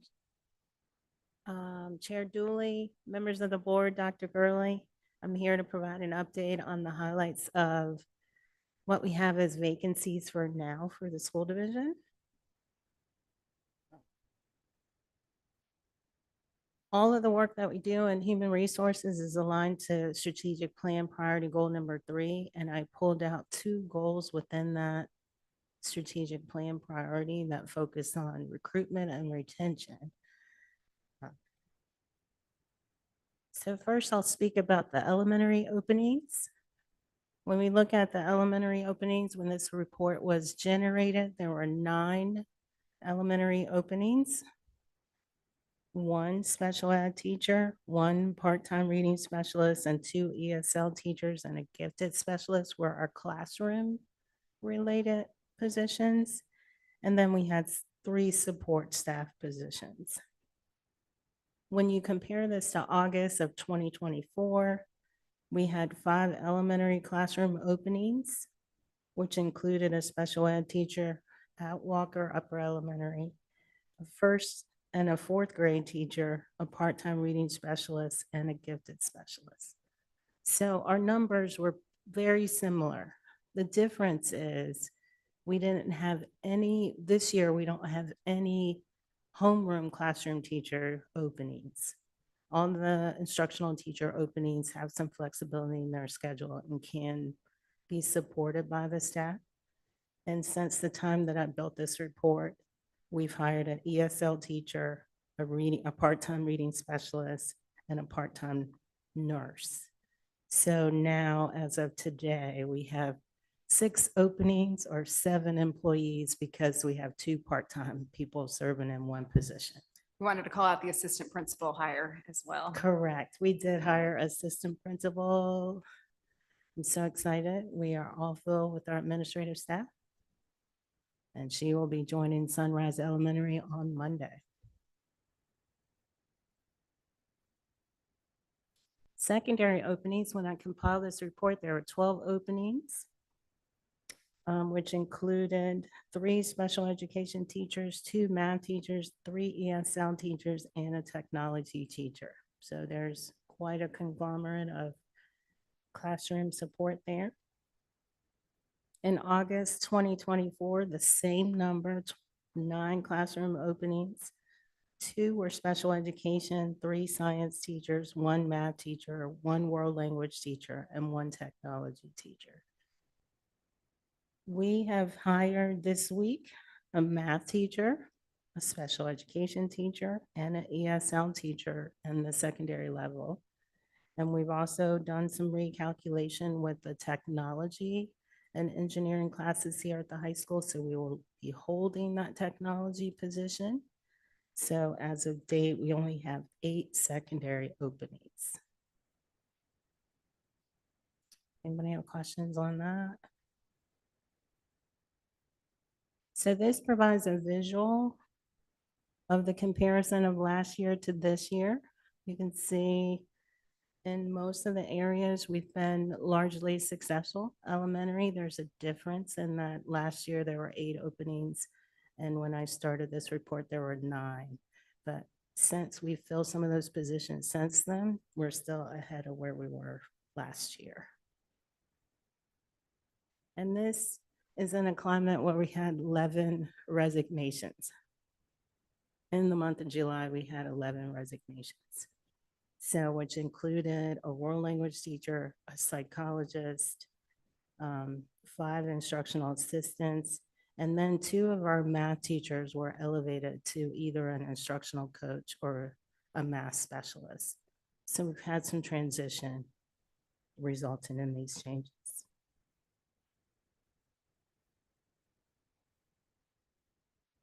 Recruitment this year looks different.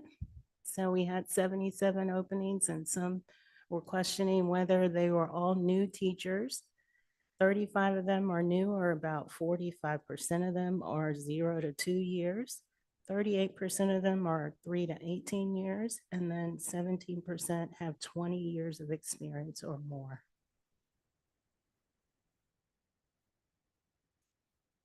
One of the new things that we have added as an additional alternative pathway to licensure is we, during the course of last year, became a partner with iTeach.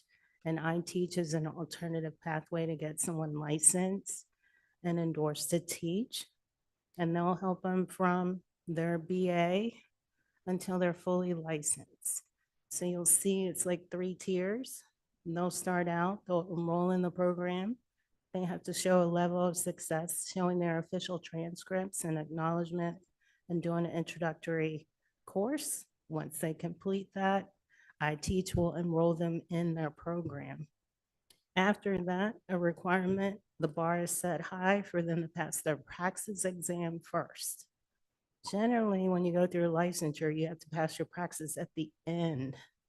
But iTeach is asking you to pass your praxis first and then take some other courses, apply for provisional license, and then the last tier is they complete all the coursework.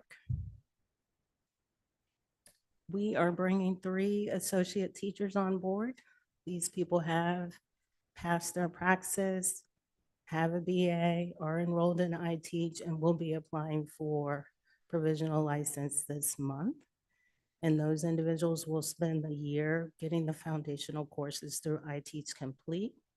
Initially, it'll go through a 2-semester process, but you can go as quickly or as slow as you like. 1 semester is the foundational courses of understanding the learning environment and student-centered learning. And then the 2nd semester is understanding your scope. So if you're a biology teacher, focusing in on biology. If you're a history teacher, history. Questions about this program?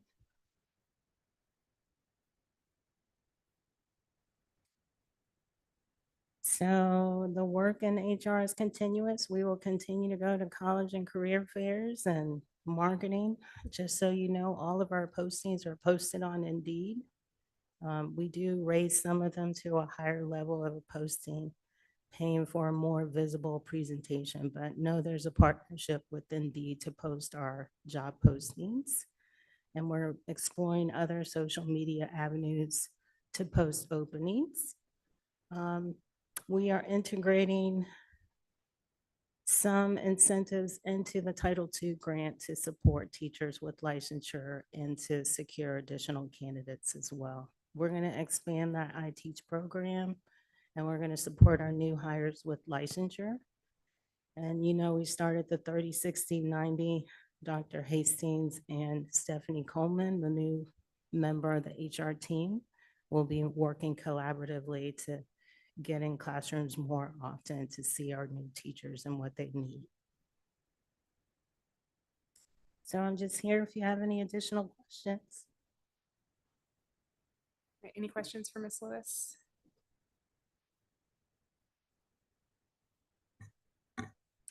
Thank you, Ms. Lewis. Really happy to see the improvements year over year. And I think that's a credit to, I think, a lot of the programming systems you put in place and good administration we're seeing. And one question, love to see we had an issue with substitute teachers last year and not having enough of those. I guess, I'm sorry, I didn't preview this with you earlier, but where are we at with substitute teachers?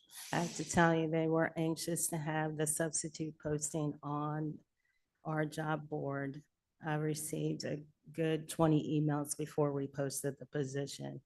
We posted the position, it's set to go posting at 12:01 August 1st, and we already have 32 applicants for substitute teaching, and it's only been posted 4 days. All right, so we're. And I also want to remind Mr. Meyer that we made many strides last school year with our substitutes, particularly at the secondary level where we were having our hiccups. And Right. so we increased the compensation. And so we do anticipate that that will attract people back because, I mean, that's one of our higher wage jobs in the community, particularly for someone with a high school diploma or a few college credits. It's $30 an hour at the secondary level. So he's correct. During the second semester, after posting the $30 an hour, we didn't have any openings for subs at Buford or the high school. The openings were at the elementary school where we had $20 an hour, which is still great pay. Thank you very much. Mhm. All right, thank you, Ms. Lewis. We appreciate you. And last but not least, we have another annual policy review with Ms. Swift.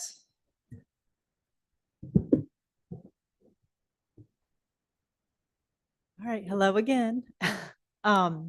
So we have prepared the rest of the May VSBA policy updates along with there were a few July VSBA policy updates for the board's review. And as you know, the updated policies, they're provided in a red line format in which the new language is indicated by underlining and then deleted language is shown with a strike through. And so since the last meeting in June, the following policies have been added to the packet due to board discussion and then the additional July updates. So the substitute teachers, GCE, that was based on board discussion, and that is in the packet for you to review and take action in September. And then DJF, purchasing procedures, JFC, student conduct, and then KBA, request for public records. There were some minor updates based from the SBA in July. So we pulled those from the last packet and have now added it to this packet for your review. And the attached table provides a brief description of all these changes. And so we ask that the board take action on these policies at the September board meeting.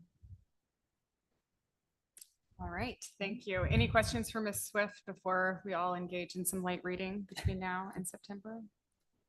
Go ahead. I'm ahead of the game. I always.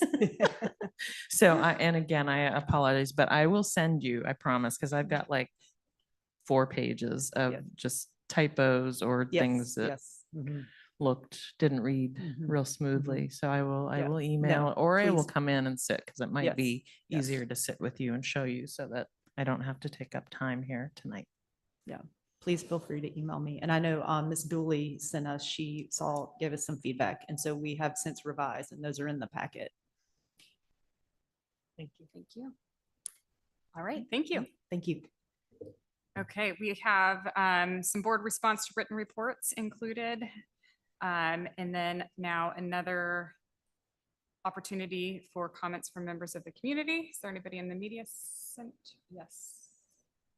Sorry, Chair, there was a written report on energy and water performance. I don't know if my colleagues read that or not, but wanted to point out that we made a slight improvement. But this was for fiscal year 24. So again, this was a year ago. Ms. Powell, I know this is not under your remit, but if we could get something a little bit more timely from our city colleagues on this, it'd be appreciative.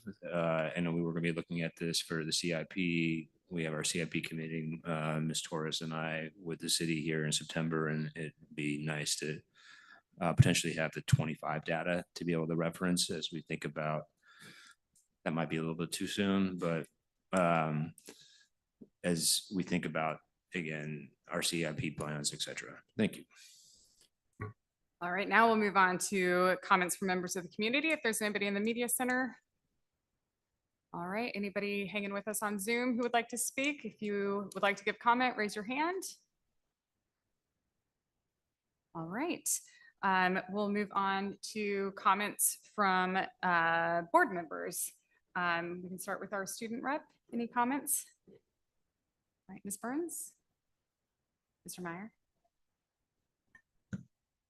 Yes, attended the Palooza event and want to thank the staff for putting on a great event there, and wanted to, again, if you haven't seen Dr. Gurley's, I think, presentation there, it was very impactful and one of the better, I think the best presentation I've seen you give. So I want to congratulate you on that, recognize on that. The theme of it though, and you know, was facing change and brought me back to one of my things I've been trying to change with us colleagues. And maybe look at again, is our schedule the appropriate one? And could our school schedule be changed to better address the achievement gap for some of our students? So I'm going to put that out there.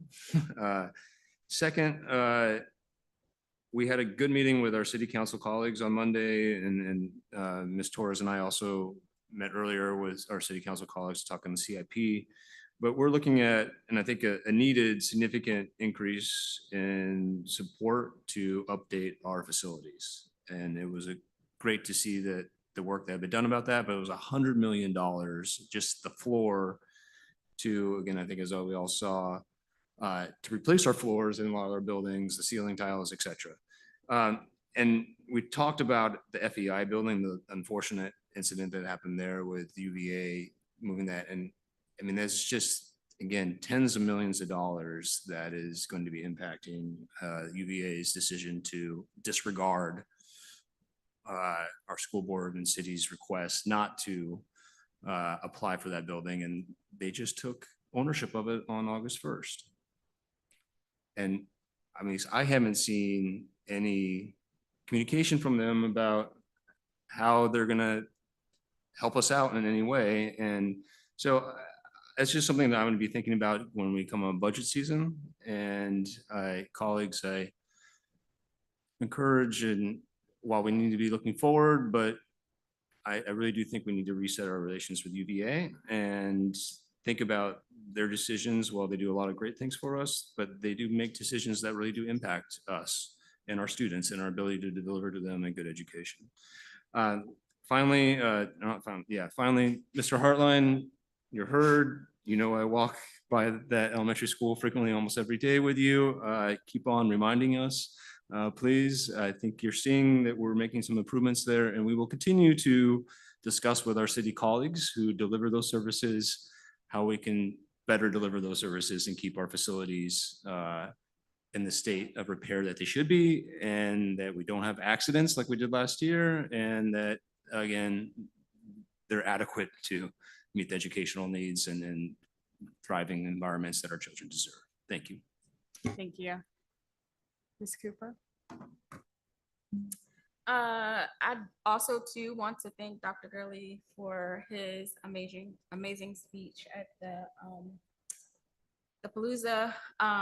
It was very compelling. It brought tears to my eyes.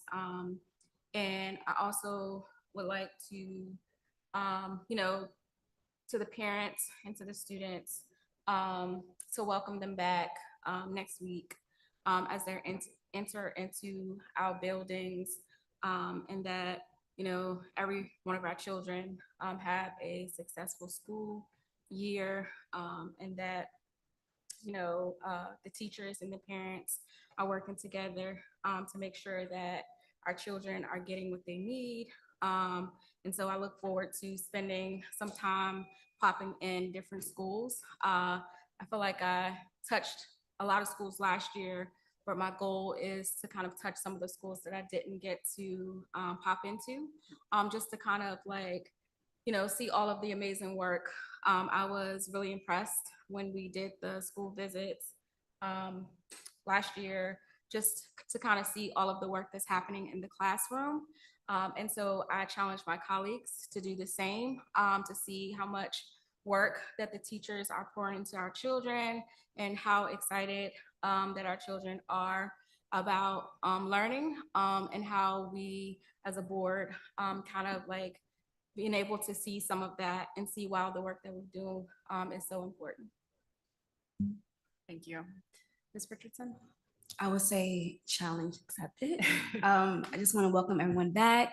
I'm excited to be back in this building, to be back at this table. We have a lot of new things happening, a lot of changes, and I'm just happy to be at a table where my voice can be heard. So.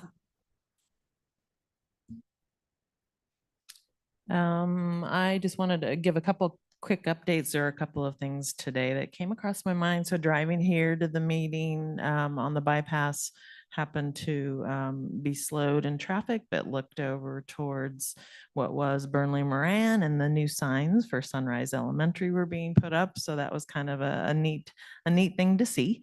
As I was heading here, wanted to update colleagues. I haven't had a chance. Dr. Gurley got an invitation from Rodney Jordan from VSBA for both Ms. Burns and I sit on different task forces with the VSBA. But there was an invitation kind of the last minute to join a Zoom to give feedback to a JLARC rep. It was a focus group on the state accountability framework. So they had a few school board members and a superintendent rep. I don't remember her name, but I was able to keep my camera off and get ready for this meeting, but participate in that. And there were some great questions, so able to just give some feedback on the framework. You know, do we like it? Do we not like it? What do we think about it? So we all had a lot to say. And so it was a nice opportunity to jump onto that. And then also had the opportunity to, I was provided a resource on teacher workforce housing, kind of a sheet of resources here for the state of Virginia, other localities that are doing something with workforce housing, and then some of the our adjacent states. So this was a resource that I shared with board members, Dr. Gurley, and then I also did send it to Sam Sanders, our mayor and council. And I got a nice response from Mr. Sanders today saying he was very interested and he was going to go down that rabbit hole and look at it. So, I mean, I think it was a nice little tip sheet that I had asked for, and I'm glad I had the opportunity to share it. And I think this is timely in the sense that We've got a council and a city manager who are, interested in just looking at those options to support our staff and other people in the city, again, with more affordable housing, but workforce related. So just those were that. Thank you, everybody. Appreciate you, appreciate your staff, and I'm looking forward and grateful to be here. Thank you. I wanted to take a couple minutes just to, again, focus on Monday's meeting with City Council. I think it came as no surprise to us and those in this room what the report said. I think this is what decades of deferred maintenance looks like. Our students deserve to go to school in spaces that are not neglected. One of my fears that I have right now watching the middle school, this beautiful space be built, is that we're gonna just wipe our hands of it. We've made this major investment in schools, so we're done. And 50 years from now, it's gonna be looking the same way Buford did 2 years ago. And so I think as a board and as a community, we have to keep the pressure on our partners in city council to ensure that we keep investing in these spaces because we know that it matters. I know that there's still some work to do to convince some other policymakers that the condition of spaces matter, but we have to keep beating that drum.